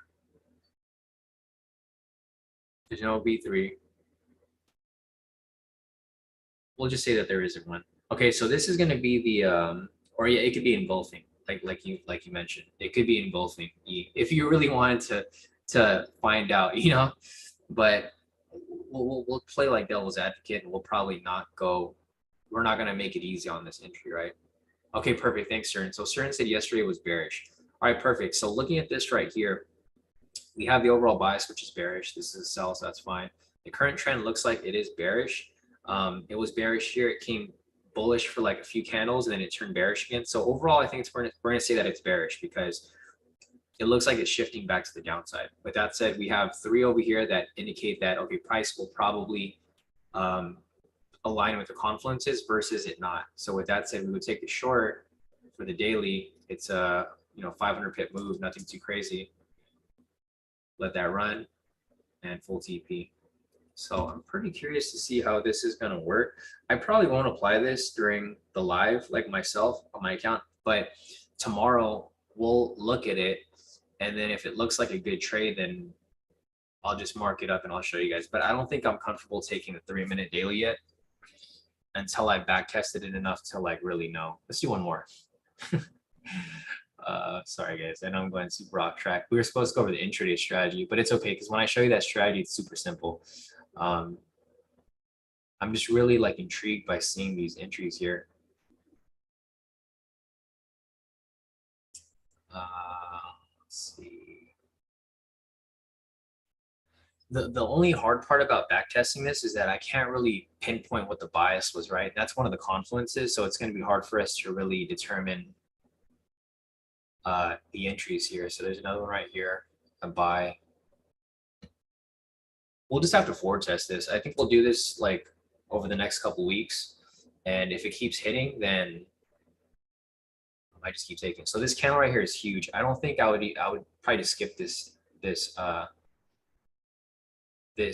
actual entry, because if the candle here is too big and price retraces like even halfway, it'll stop you out before it pushes up, right? So if I was to see this trade live, I would just skip it. But let's take a look at the confluences to see if there's anything here. I don't know what the overall bias was on this day, the 13th. Well, let's see. Yeah, I can't really tell because we'll just say it was bearish. So it was bearish. Overall bias doesn't apply. Trend doesn't apply. Continuation overlapping. That applies, and then there's a V1 right there.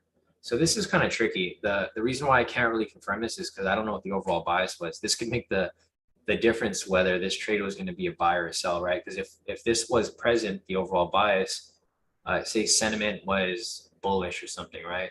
If that was the case, then we would take the buy. If that's not the case, then we would take the sell here. So it's kind of hard to tell. We would have to forward test this. Since we're going to be doing it on the live, I think it's going to be very helpful because it's going to be recorded, so we can just check it. I could probably check it myself right now if I wanted to, but I'm just too lazy to go and pull up that video. He said he thinks that the bias was bearish or neutral. So this trade right here is 50-50. If the trade's 50-50 like this, like say for example, the overall bias was like say like there was one confluence here and you weren't sure like whether it was gonna go one way or the other, right? If that's the case, I would just skip the trade. There's a couple red flags here. This candle here is too big. So this candle here is so big that it's, it might have some manipulation before it goes in its direction. It's 1,430 pips, this one candle. So I probably would skip it for that reason. And then I also skip it because the bias is unknown. If you were to take the trade, looks like it got close to stop loss, but then it shot back up and hit TP. So we'll have to test it and play around with it. But I think that's it for this. If you guys want to test it yourself, feel free. It's just a daily entry, and then If you guys want to write down the list of Confluences right here, Confluence Checklist, I think this is going to be like a huge game changer for you guys, because this is going to help you identify. It's going to help you identify whether you should take a trade or take the opposite. Gives you options. All right, so I think that's it for that right there. Let me see the other questions here. So now let me go over the 10-minute intraday strategy with you guys. This is basically the strategy that I've been applying on the intraday. So let me go over here and I'll just put this. All right, so I think for this right here, I'm probably going to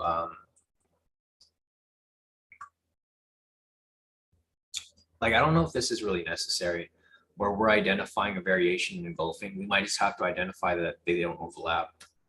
But let's take a look here. We have an example off this over here. Identify the intraday entry. So if you guys are not familiar with the intraday entry, you just need to match the momentum signal with the trend meter. So right here we have a bullish buy signal, and the trend meter here is also green. So with that said, this fits the requirements for a buy entry using the intraday strategy. The difference for this here is that now we're adding this requirement of man, you know, the thing with this here is I don't even really need this. I can just have a checklist, because it literally literally the strategy is just, it just adds a checklist to it. Like if we were just to ignore everything and just apply the original intraday strategy, you're just adding the checklist. So I might have to make changes here and just use a checklist instead of having these requirements here, because I think this helps a lot more with identifying entries. Because this works for everything. You can use this for basically any strategy or any strategy that you want to apply. So let's just scratch this and we'll just look at the intraday entry. So we're looking for green and green, or red and red, whatever you're looking for. And then from there, we'll just check off the confluences. So overall bias, it was bullish today. So that's going to meet the requirements. Current trend is bullish. Pivot, green is over the red. Trend meter is green, so that fits. K2 high-low continuation, non-overlapping. Right here, you can see they're not overlapping, so that's fine. K2 high-low reversal candle. It doesn't fit right here, so we're going to take that off. And then now we're going to look for additional strategy confluence. There's a V3 right here. So with that said right there, you take this for a long position for 500 pips. So we might have to skip this entry, because there is a requirement here. It says skip entry candle. Skip if intraday candle is more than 500 pips. It is more than 500 pips, so we might have to skip this entry here. But if you were to take it, full TP right there. So that would have been solid.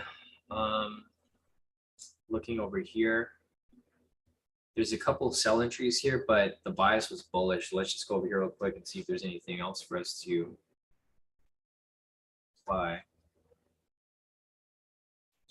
So right here, there is a sell entry. Actually, this doesn't fit the requirements, because the time limit requirement doesn't fit right there. So this sell right here would have been avoided. But let's just take a look at the confluences here just to make sure. So there's an intraday entry right here. Wouldn't fit because of time restriction. But okay, overall bias here was bullish, so we're going to take that off. If you guys remembered, this morning we looked at the fundamentals. They were up like 200 points. So this is bullish. This is not going to apply. Current trend is bearish. So that's okay. Looking for trend continuation, right? High-low continuation. That's going to be a no. High-low candle reversal. That's going to be, let's see if it fits. This be a V1, or yeah, this be red, so that fits.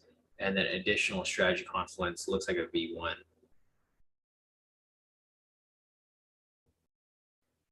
So this is kind of tricky. So here's a problem with this entry right here. With the current trend, I'm looking at the trend meter right here. Like the pivots here are fine because it's red over green, but looking at the trend meter right here, it's blue, and this indicates that price is just ranging. So if you're to identify this as a range, maybe that's another requirement I have to add in to confirm this. I mean, either way, this wouldn't be an entry right here because it's outside of the trade limits, trade time limit. This entry came up at 1:30. You can't take any trades between 12 and 5. So this would have been skipped, but let's see if it works. I don't think it will.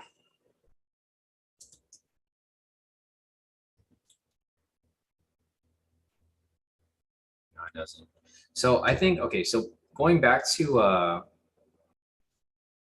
the requirements, we're gonna have to use the requirements because this high low is this is what the strategy is based off, right?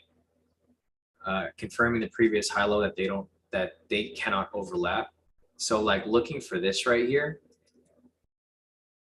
like I wouldn't have taken this trade because the high low wasn't even present. E said maybe we could have done an opposite trade since trend was starting to change. Yeah, I mean possibly that could have been the case. I just feel like I'm going to be like if I do this, I'm going to be actually you're right, you could do that.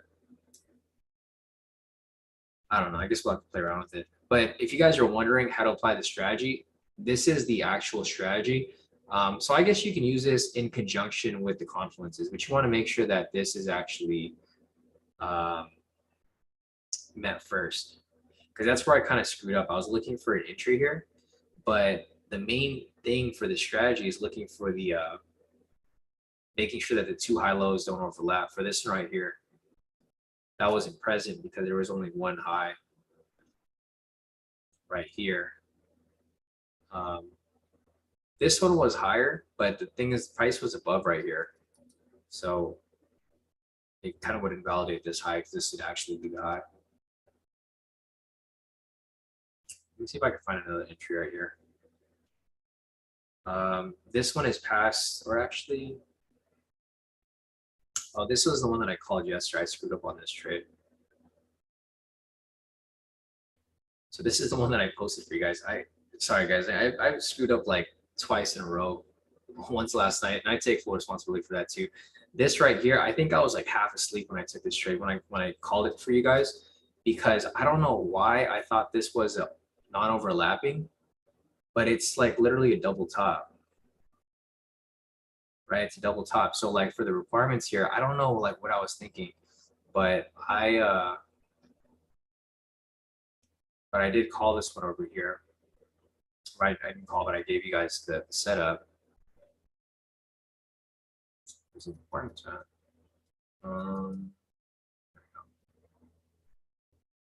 That's not it. I got so many strategies on here. I can't. There we go. Okay, so the main requirement for the strategy, like I mentioned, is going to be that there's no overlapping high lows. These two overlap right here, so there is obviously no entry at this point. But like back to like what E was saying, if we were to go over the Confluence checklist and you just look at the overall bias, which was bullish, current trend, that's fine. This is overlapping. The high-low reversal, it's green, so it doesn't line up. Additional strategy confluences, we look like a V1. So looking at this right here, there's only 2 confluences out of the 5. So instead of taking the sell here, you could have taken the buy instead, like what he mentioned. And it would have hit TP eventually right there. So yeah, let me actually find a good example so you guys can actually see how this strategy is applied. Okay, so right here, this is a decent example. So looking at this right here, identify the intraday entry, green momentum signal with the green trend meter. This applies as a valid intraday entry. Identify the 2 previous high lows. See that we have one right here, and then we got one right here. Third requirement, confirm that they don't overlap. They're not overlapping, so that's fine. You can enter right here for a buy, 500 pips.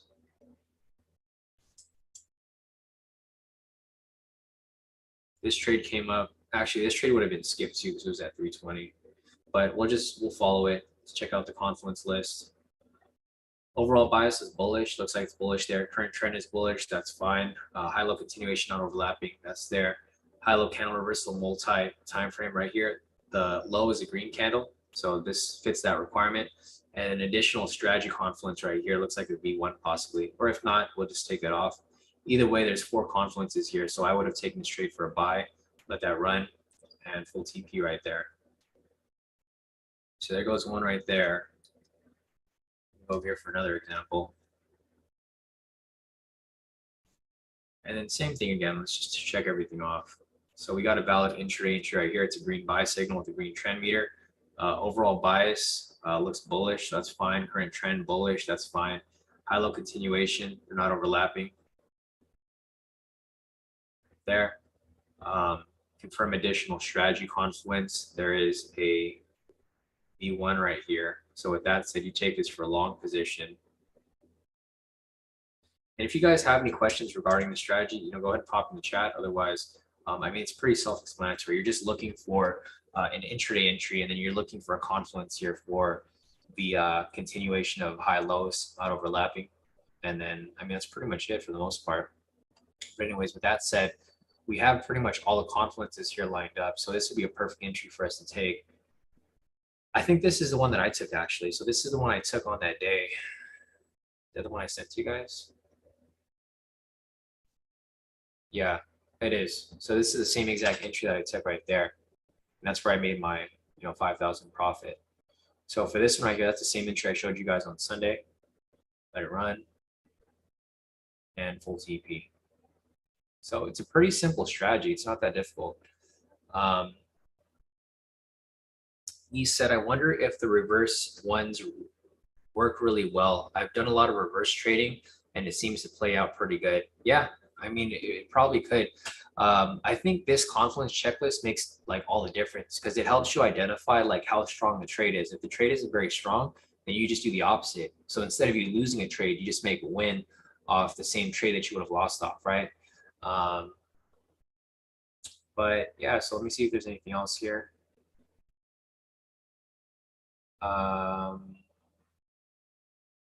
Let's see. So this entry right here came after 11. You can see the cutoff right there. You don't trade from 11 till 5. So let me see if this right here would have hit stop loss. Yeah, it looks like it would have, but we would have skipped that trade for obvious reason. So just want to make sure that we're within the parameters here. All right, we got another one right here. So this one is at 10 o'clock. This one looks like it should be fine. All right, so we identified an intraday entry right there. Green momentum signal, green trend meter. Identify the 2 lows. We got 2 right here. We confirm that they're not overlapping. Third requirement met. Enter for a fixed TP stop loss of 500 pips.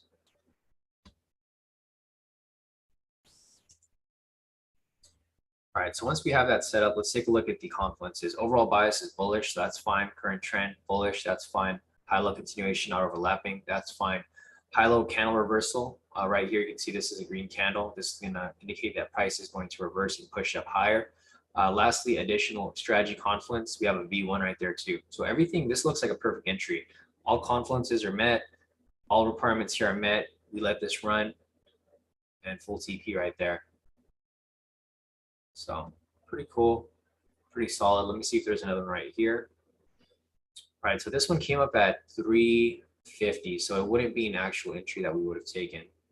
I'll just go over it to show you an example, even though it's not an entry because it falls within the time restrictions. But anyways, identify intraday entry. Right here we have a bullish momentum signal. Trend meter here is also green. With that said, we have an intraday entry. We want to confirm the 2 previous lows since we're looking for a buy. There's 2 lows right there. Make sure that they're not overlapping. They're not. enter this for a long position, 500 pips. And you guys can see how easy it is to backtest. If you guys really want to backtest these strategies, just go back and then look at every single entry that comes up. The cool thing about these entries that are based off the momentum candles is that they don't repaint. So like once you have them on the chart, you can just rewind and it's going to be the same exact entry you would have taken if you took it real time. So let's look at the bias, the confluences over here. Overall bias is bullish, that's fine. Current trend is bullish. Pivot's green above the red. Trend meter is green, it's fine. High-low continuation not overlapping, that's cool. High-low candle reversal multi-time frame right here. The low is a green candle, so this fits the requirements. This kind of indicates that price is probably going to continue pushing up. Additional strategy confluence, there's no, it doesn't fit, so that right there. I mean, I guess it could be engulfing. If you guys, I mean, any candle could be engulfing, right? It seems like, but we're just going to use this. We're just going to knock it out. There's 4 confluences right here, so I probably would have taken this trade if it fit within the time parameters. Let it run and full TP right there. All right, so pretty solid. Let's see, there's another one right here, but I think this candle here is too big. Yeah, so looking at the requirements over here, if it's over 500 pips, you skip it. So I would have skipped that one. This right here looks like it came up too late. Actually, there's no, the lows over here overlap. So no entry off that. Let's see. All right, we'll look up one last one and then I'll continue on with the questions if there's any other questions here.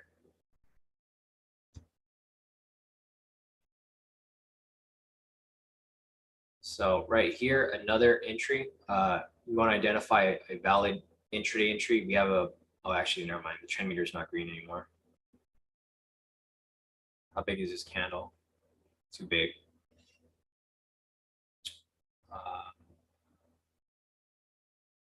Yeah, actually, I don't see any entries here.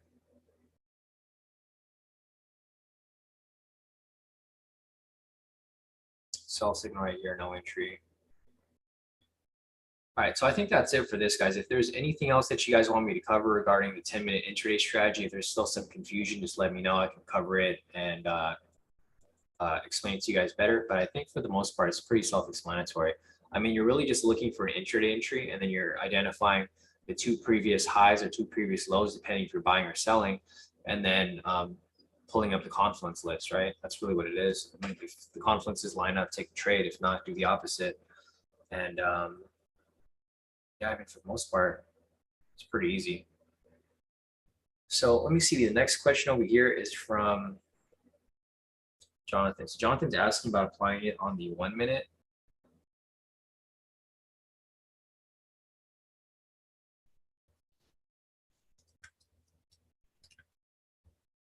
All right. So Jonathan wanted me to show you guys this on the 1 minute. I don't personally apply it on the 1 minute very much. The reason for that's because I don't have a set TP stop loss. So I think you should probably just stick on the 10-minute, Jonathan. I mean, you could apply it, but yeah, let me see if we could find one. So the market was bullish today, right? So right here at 11. This is right before the time difference. Let's see.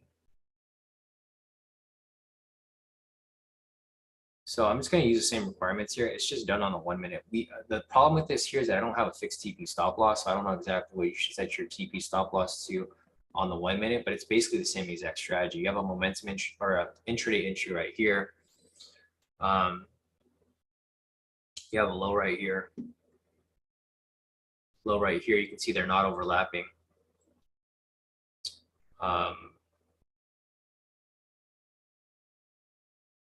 Checklist. So this would be a buy right here. Let me see what it should. I think 300 might be too much, so maybe 2020 would be good. I think 1515 is too close. 2020 might be a little better. So with that said, let's confirm the overall bias. It was, sorry, I was trying to go outside. So overall bias right here is bullish. It was bullish for this morning, and then the trend is bullish here as well. Continuation right here, it's not overlapping. High-low reversal candle. This is red, so it's not going to fit. Let's go on a 10. 10 here is green, so this does fit the requirements. So we have everything here lining up. The last thing to look at would be the additional strategy confluence. Right here is a B3. So literally all of the confluences here line up. So you take this for a buy, let it run, and full TP. I just got to figure out what the sweet spot is with regard to the 1 minute.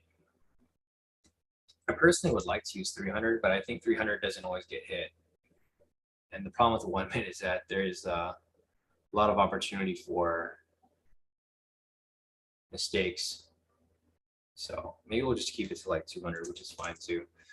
Going back to over here, let's see where the next entry is. Let's see if this one over here is an entry. So we have a intraday entry right here. This, however, will not be an entry because the lows over here overlap. So no entry for that one right there.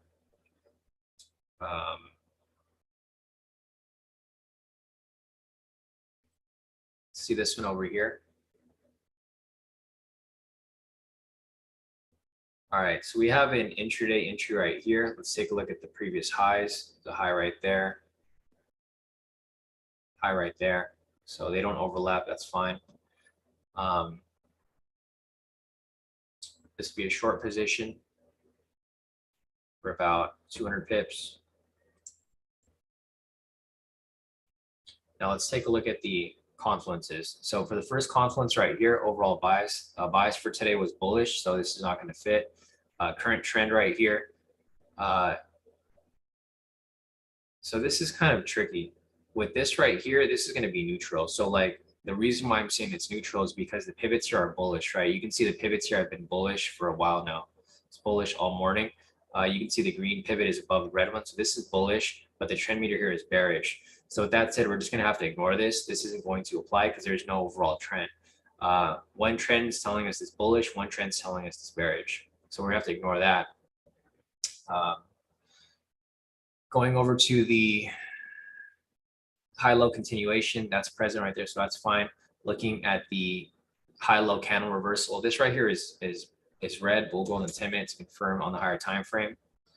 It is, you can't really tell. So if you can't tell, it's just not going to apply because it's not going to be a confluence. Additional strategy confluence, there's no variations here. These are all red candles. So with that said, this looks like a loser to me. The reason why it looks like a loser is because there's only one confluence here that lines up, which is like one of the most basic ones where there's no overlap. So instead of taking a sell here, I would instead take a buy. So here's an example that you're looking for the reversal. So instead of taking a sell here, even though we have a sell entry, I think this is going to hit stop loss. So instead of me taking the sell, I would take the buy. We let that run. Slight drawdown. And straight to TP right there. So lines are perfect. I mean, it looks pretty solid. Other than that, here's another example right here, Jonathan. So if there's any more details you want me to go over regarding this, Jonathan, just let me know. I mean, it's pretty simple, right? You're looking for an intraday entry. We have a green momentum, green trend meter. That's there. We're looking for non-overlapping lows. This right here doesn't apply because they're overlapping. So this is not going to be an entry. 8 o'clock.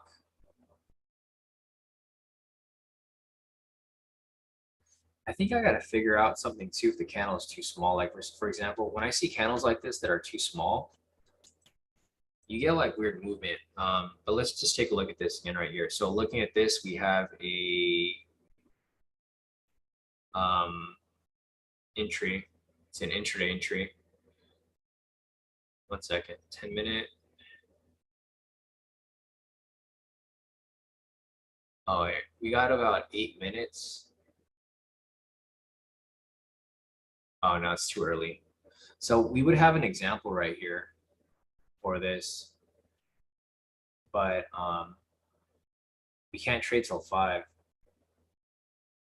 The same strategy I'm showing you guys. So you can't trade till 5. I mean, I'll mark it up for you guys, but so this is a live, like this is an actual live entry.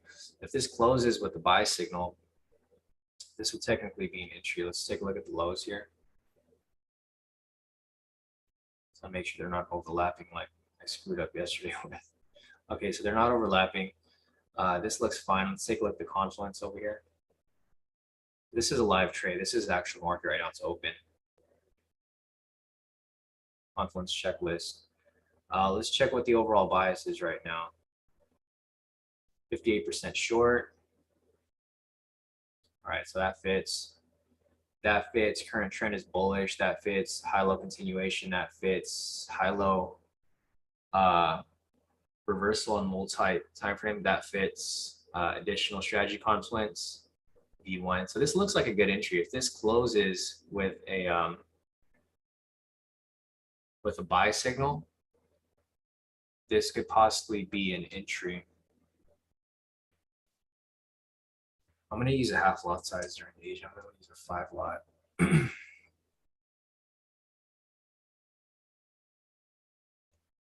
So we got about 6 minutes right here.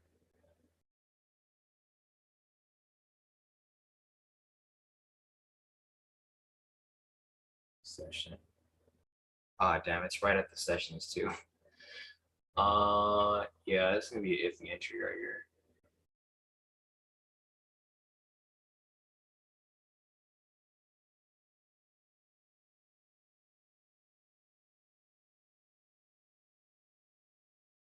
Yeah, there is a session. Thanks, Madhu, for bringing that up. It's gonna be a iffy entry because.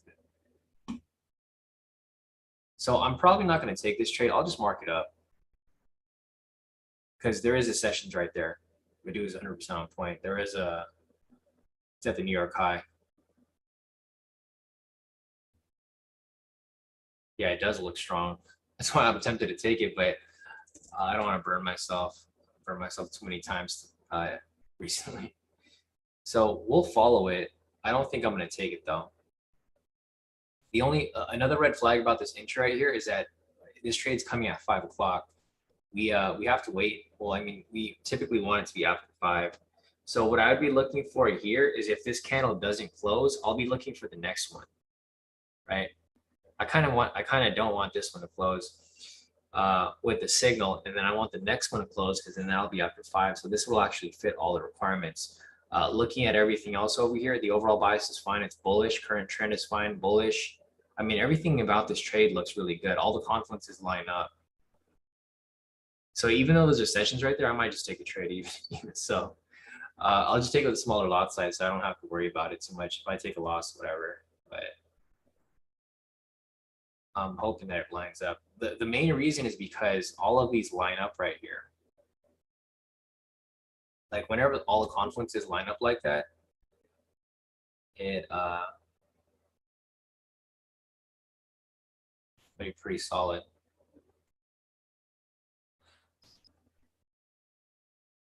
Let's see. We got about 4 minutes left on here.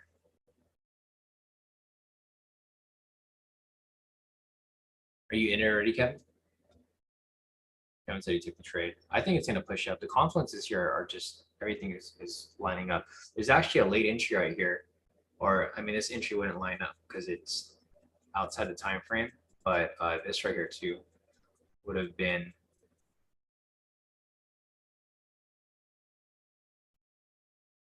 Here, let me see if I could. I'll just send you guys the markup for this too if you guys want to take it. So guys, whenever I send these trades, these are all like at your own risk, right? Just keep that in mind. If you guys want to take it the really small lot size because we're still testing the strategy. And I just don't want you guys to.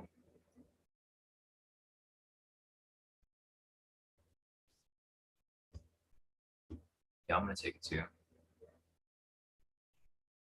See how it closes. Still got 3 minutes left on here.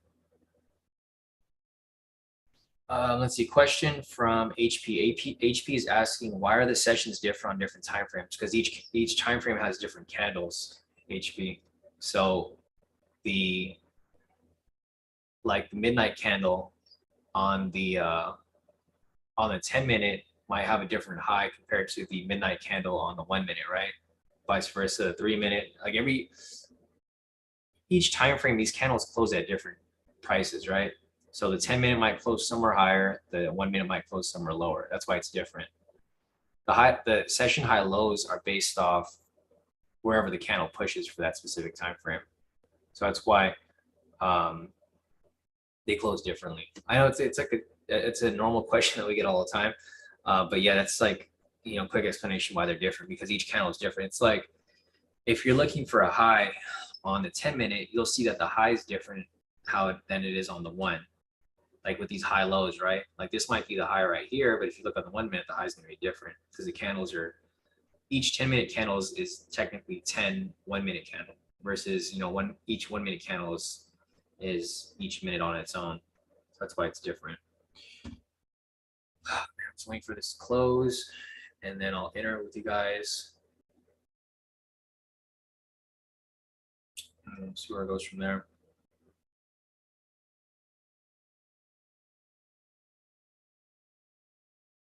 But you said if it closes above the previous highs, would that be considered a high low, or is that only on 1 minute? So I've only tested it on the 1 minute, but I've seen other people apply it on other time frames, and it does work. So like right here, I do see another one. I mean, I haven't done it myself, but if you want to test it out, you could. Just got to figure out the sweet spot. Sweet spot's probably gonna be 500 pips. And there's 2 of them right here. That one would have hit. This one would have hit. And I'm curious. I want to take every single trade now. Yeah, no, it does work here as well. I do. So yeah, if it does close above this line right here, then yes, it would technically be a high low.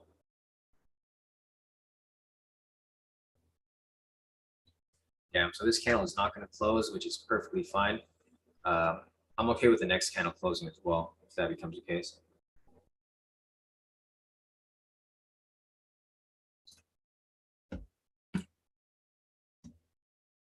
Yeah, this candle doesn't look like it's going to close. It's okay because it didn't fit the requirements anyways here for the strategy. If it closes on the next one, then it'll be fine because in that candle will close at 510.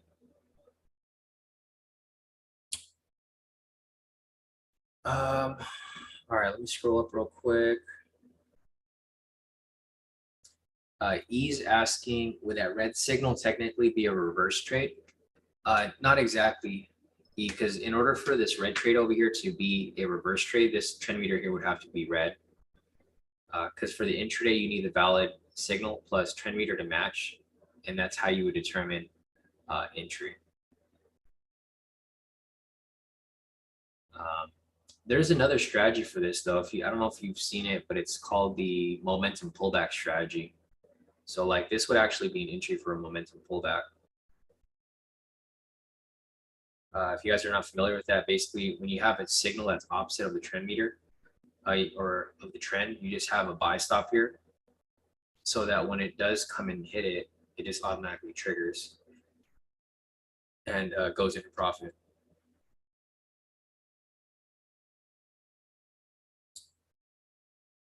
All right, let me see if there's anything else over here.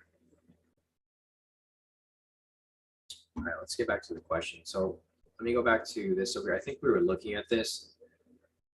Anyways, I lost my train of thought. I'm just going to close this out and see what other questions I have to cover. So let me go over here real quick.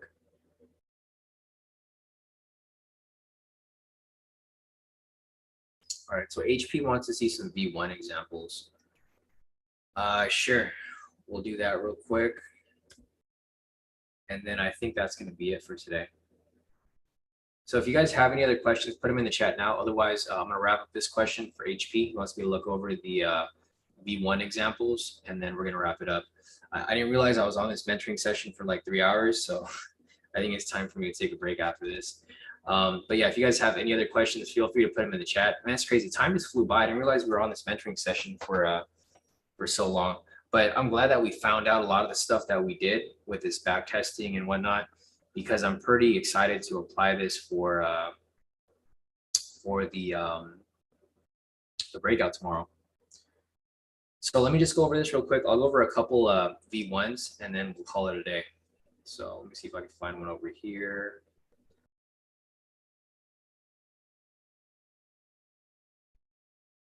Oh, you're good, Jess. Dang, Jess has been at the airport for 8 hours, and hopefully you get that flight back home, Jess. I heard the airlines have been pretty crazy. And it just reminds me, I'm traveling on Thursday, so I'm gonna be in Texas this weekend. Or yeah, I'm gonna be in Austin, flying out Thursday. So I'm gonna do the live session with you guys Thursday, and then I'm gonna catch my flight to Austin, and then I'll be back on Sunday. So let me see if there's any other entries over here. Oh, gotcha, Jez. Nice. Staff traveling in Australia.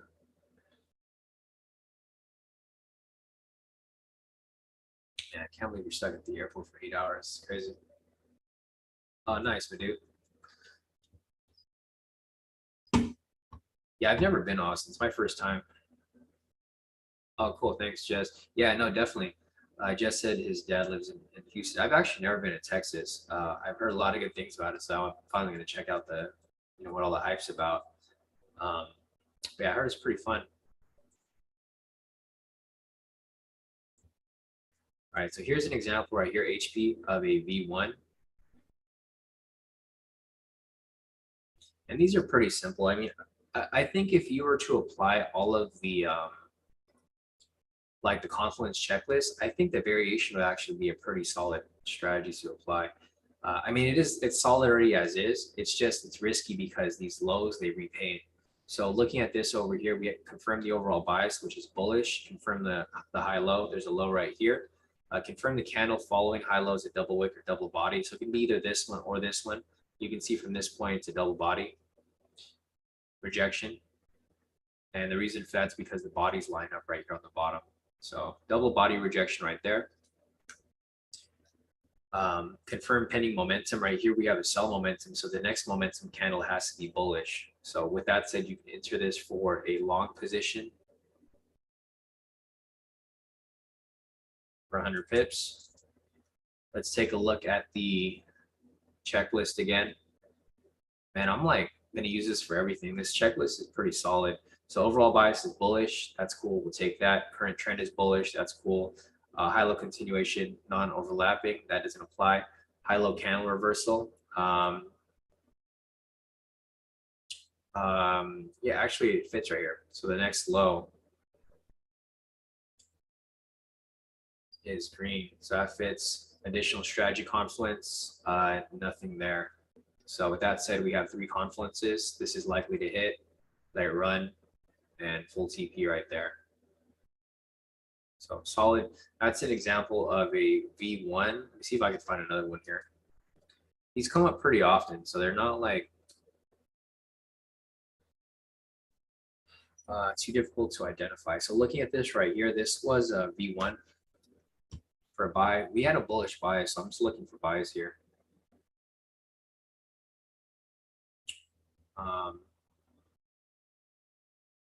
Got another one right here. So confirm overall bias was bullish pretty much all morning. We have the low right here. We have the double body rejection again right there. With that said, this would be an entry. We have pending momentum for a buy. Long position right there for 100 pips. And then let's take a look at the Confluence checklist again. I'm like curious to see if I could find a Confluence checklist, or I could find one where there was a reversal, because I know a lot of people get caught in the reversals here for the strategy. Overall bias is bullish. Trend meter is green. Pivots are green. Current trend is bullish. High-low continuation doesn't apply there. Take that off. High-low candle reversal. This low right here is green, so that fits. Additional strategy confluence. Not present for this one. So same thing again right here. There's 3 confluences that line up, so odds of this hitting are probably likely. Let it run. It traces down some drawdown and full TP right there. So Another example right there, HP. If there's anything specific that you want to see regarding this V1, let me know so I can go in more in detail. I don't know exactly what you. Okay, so HP is asking, can I explain 3 and 4 of the Confluence checklist? Yeah, sure. Oh, nice. Natasha said she has a lot of family in Dallas. Awesome.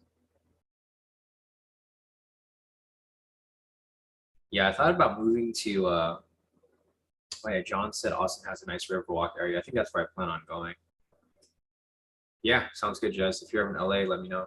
I actually live in Orange County, but if you're ever at Orange County Airport or LA, let me know. So let's see, HP is asking me if I can explain 3 and 4 of the Confluence checklist. Okay, so for 3 and 4, let me just clean this up so there's nothing on the chart that's confusing.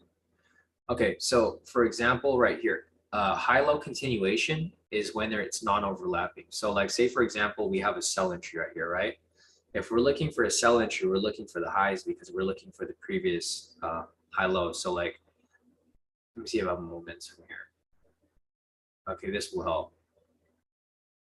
So let me just go back to this right here. I'll use this as an example. I know there's no entry here, but I'm just going to use this as an example to show you the third requirement. So if we have a sell entry right here, and we're looking to take a sell, we're looking at the previous 2 high lows. High low continuation, non overlapping. You can see right here that these don't overlap because they're both going in one direction, right? So with that said, you can always draw a trend line to confirm it. It's not necessary, but you can do that if you want. Just draw from here, and you can see that they do not overlap, right? Because they're moving linear in this direction of our trade. So this right here is going to be the third requirement. Let me go back over here and I'll show you another example for this green momentum signal. Same thing again right here. Say this was a buy entry. I know there's no buy entry here, but if there was, we would look back to the high-low continuation, make sure that it's not overlapping. So again, right here, we have a low and then another low.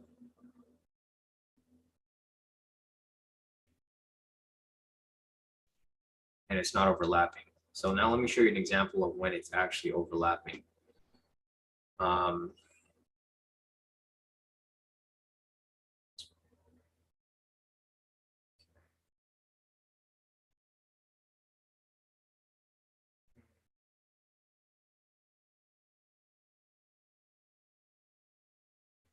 Okay, so here's an example right here. Say you're looking to take a sell right here, right? Say you were looking to take a sell right here, and you were looking at the previous lows. Or, no, sorry, actually this is not gonna fit. This is what I was looking for. Okay, so like right here, you're looking for a possible buy, you're gonna look back at the previous high lows, right? Since you're looking for a buy, you're just looking at the lows. You don't care about the highs because that's not going to be your continuation. Your continuation is to the upside. So looking for the high-low continuation right here, you're looking at the 2 previous high lows. This one right here is low, and this one right here is actually higher. So with that said, this isn't a continuation because it would have to be going this way. This is going this way. So with that said, this is an example of this not applying. If you don't have a continuation of them moving linear, then this is not going to be met. So does that make sense, HP? Just want to make sure before I move on to the next one. I know your next question was to, okay, perfect. Your next question was number 4, right? Yes, you're asking number 4. So for number 4, the high-low candle reversal. So for the high-low candle reversal, this is a pattern that I notice pretty often. Like basically, if you're trading on the 1 minute, you want to check the 1 minute and the 10 minute. Those are going to be the 2. If you're trading on the 10 minute, you can just stick with the 10 minute. You don't have to look at any other time frame. So let me see if I can find one here. So typically when I see this, price will generally continue pushing in Um, it's basically just a reversal pattern, and I'll show you if I can find one. There hasn't been one here recently.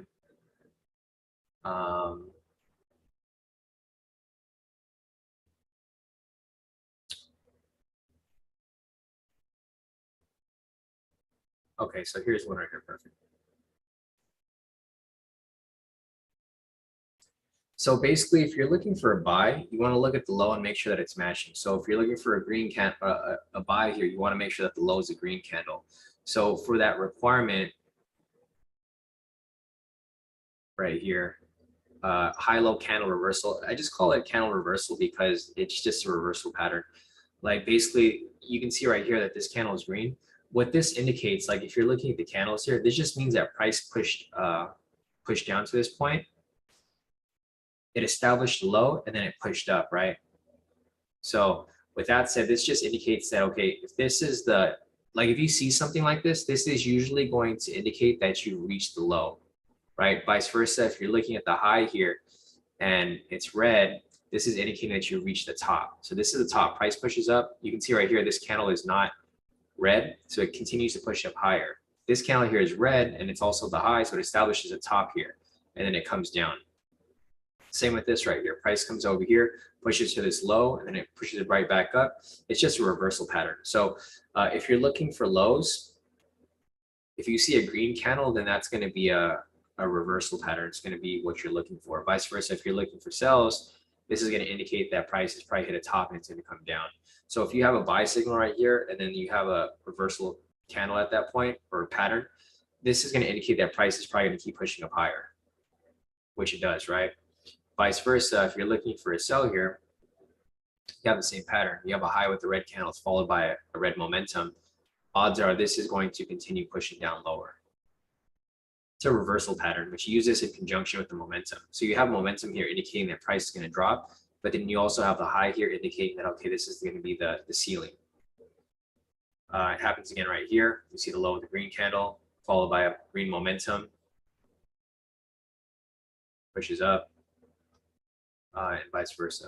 So does that make sense, HP? Just want to make sure before I move on to your other part of your question. All right, cool.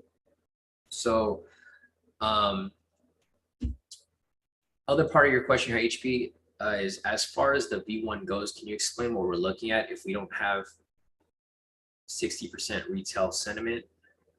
We use pivots, right? What if fundamentals aren't over 100? So if, let me go over here real quick and I'll just put this over here. Okay, so overall bias, right? As you mentioned, if sentiment isn't over 60%, then we don't have a bias. We just, that doesn't fall into our overall bias, right? If we don't have that, then we're just looking over at fundamentals, right? If we're looking over here at fundamentals and you said, and if that's the case where it's not over 100 or below 100, we can't use that either, right? So if we do that, we have no overall bias. It's just neutral because you're looking at technical bias at that point. You can't just use one. You have to use at least two. So if there's no retail sentiment that's over 60%, then you can't use that. If there's nothing over 100 for fundamentals, you can't use that either. So if that becomes the case, then overall bias is neutral. So if you look over at the confluences, you want to make sure that you're trading with the overall bias. If you can't confirm that, then that can't be a confluence for you. We have another confluence here for trend, and that's why it'll just be separate on its own for just the trend. Because the thing is, if you're looking for overall bias here, you're not going to have it overall because you only have one thing to look at, which is going to be technicals. And at that point, you're just going to identify the trend. So you could use the pivots. I use the pivots just for confirmation of trend, but I use two of them. So I use the pivots and I also use the trend meter, right? Because sometimes you'll get the trend meter like this, where it's blue, but then the pivots are still green, right? So it's better to have two confirmations. Because here's the thing. So you can see right here, it's blue because price is consolidating. It's just ranging, right? The range right here goes sideways, but realistically, it's like, okay, it's blue right here, but you can see that the pivots here are still green. So what are the odds of it swinging back up? Very likely.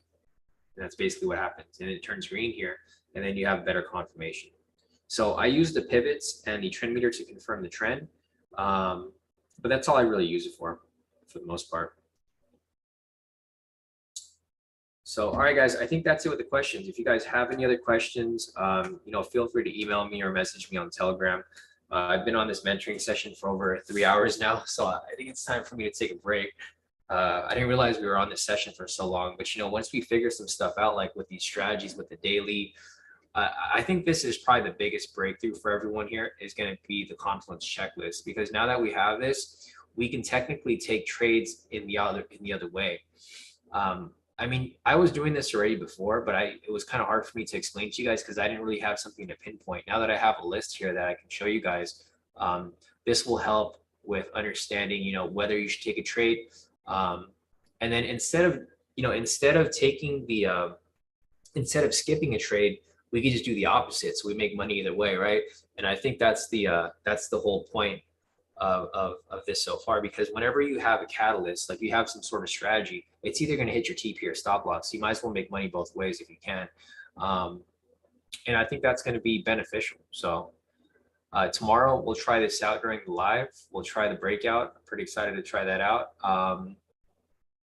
And maybe the daily if we can find something.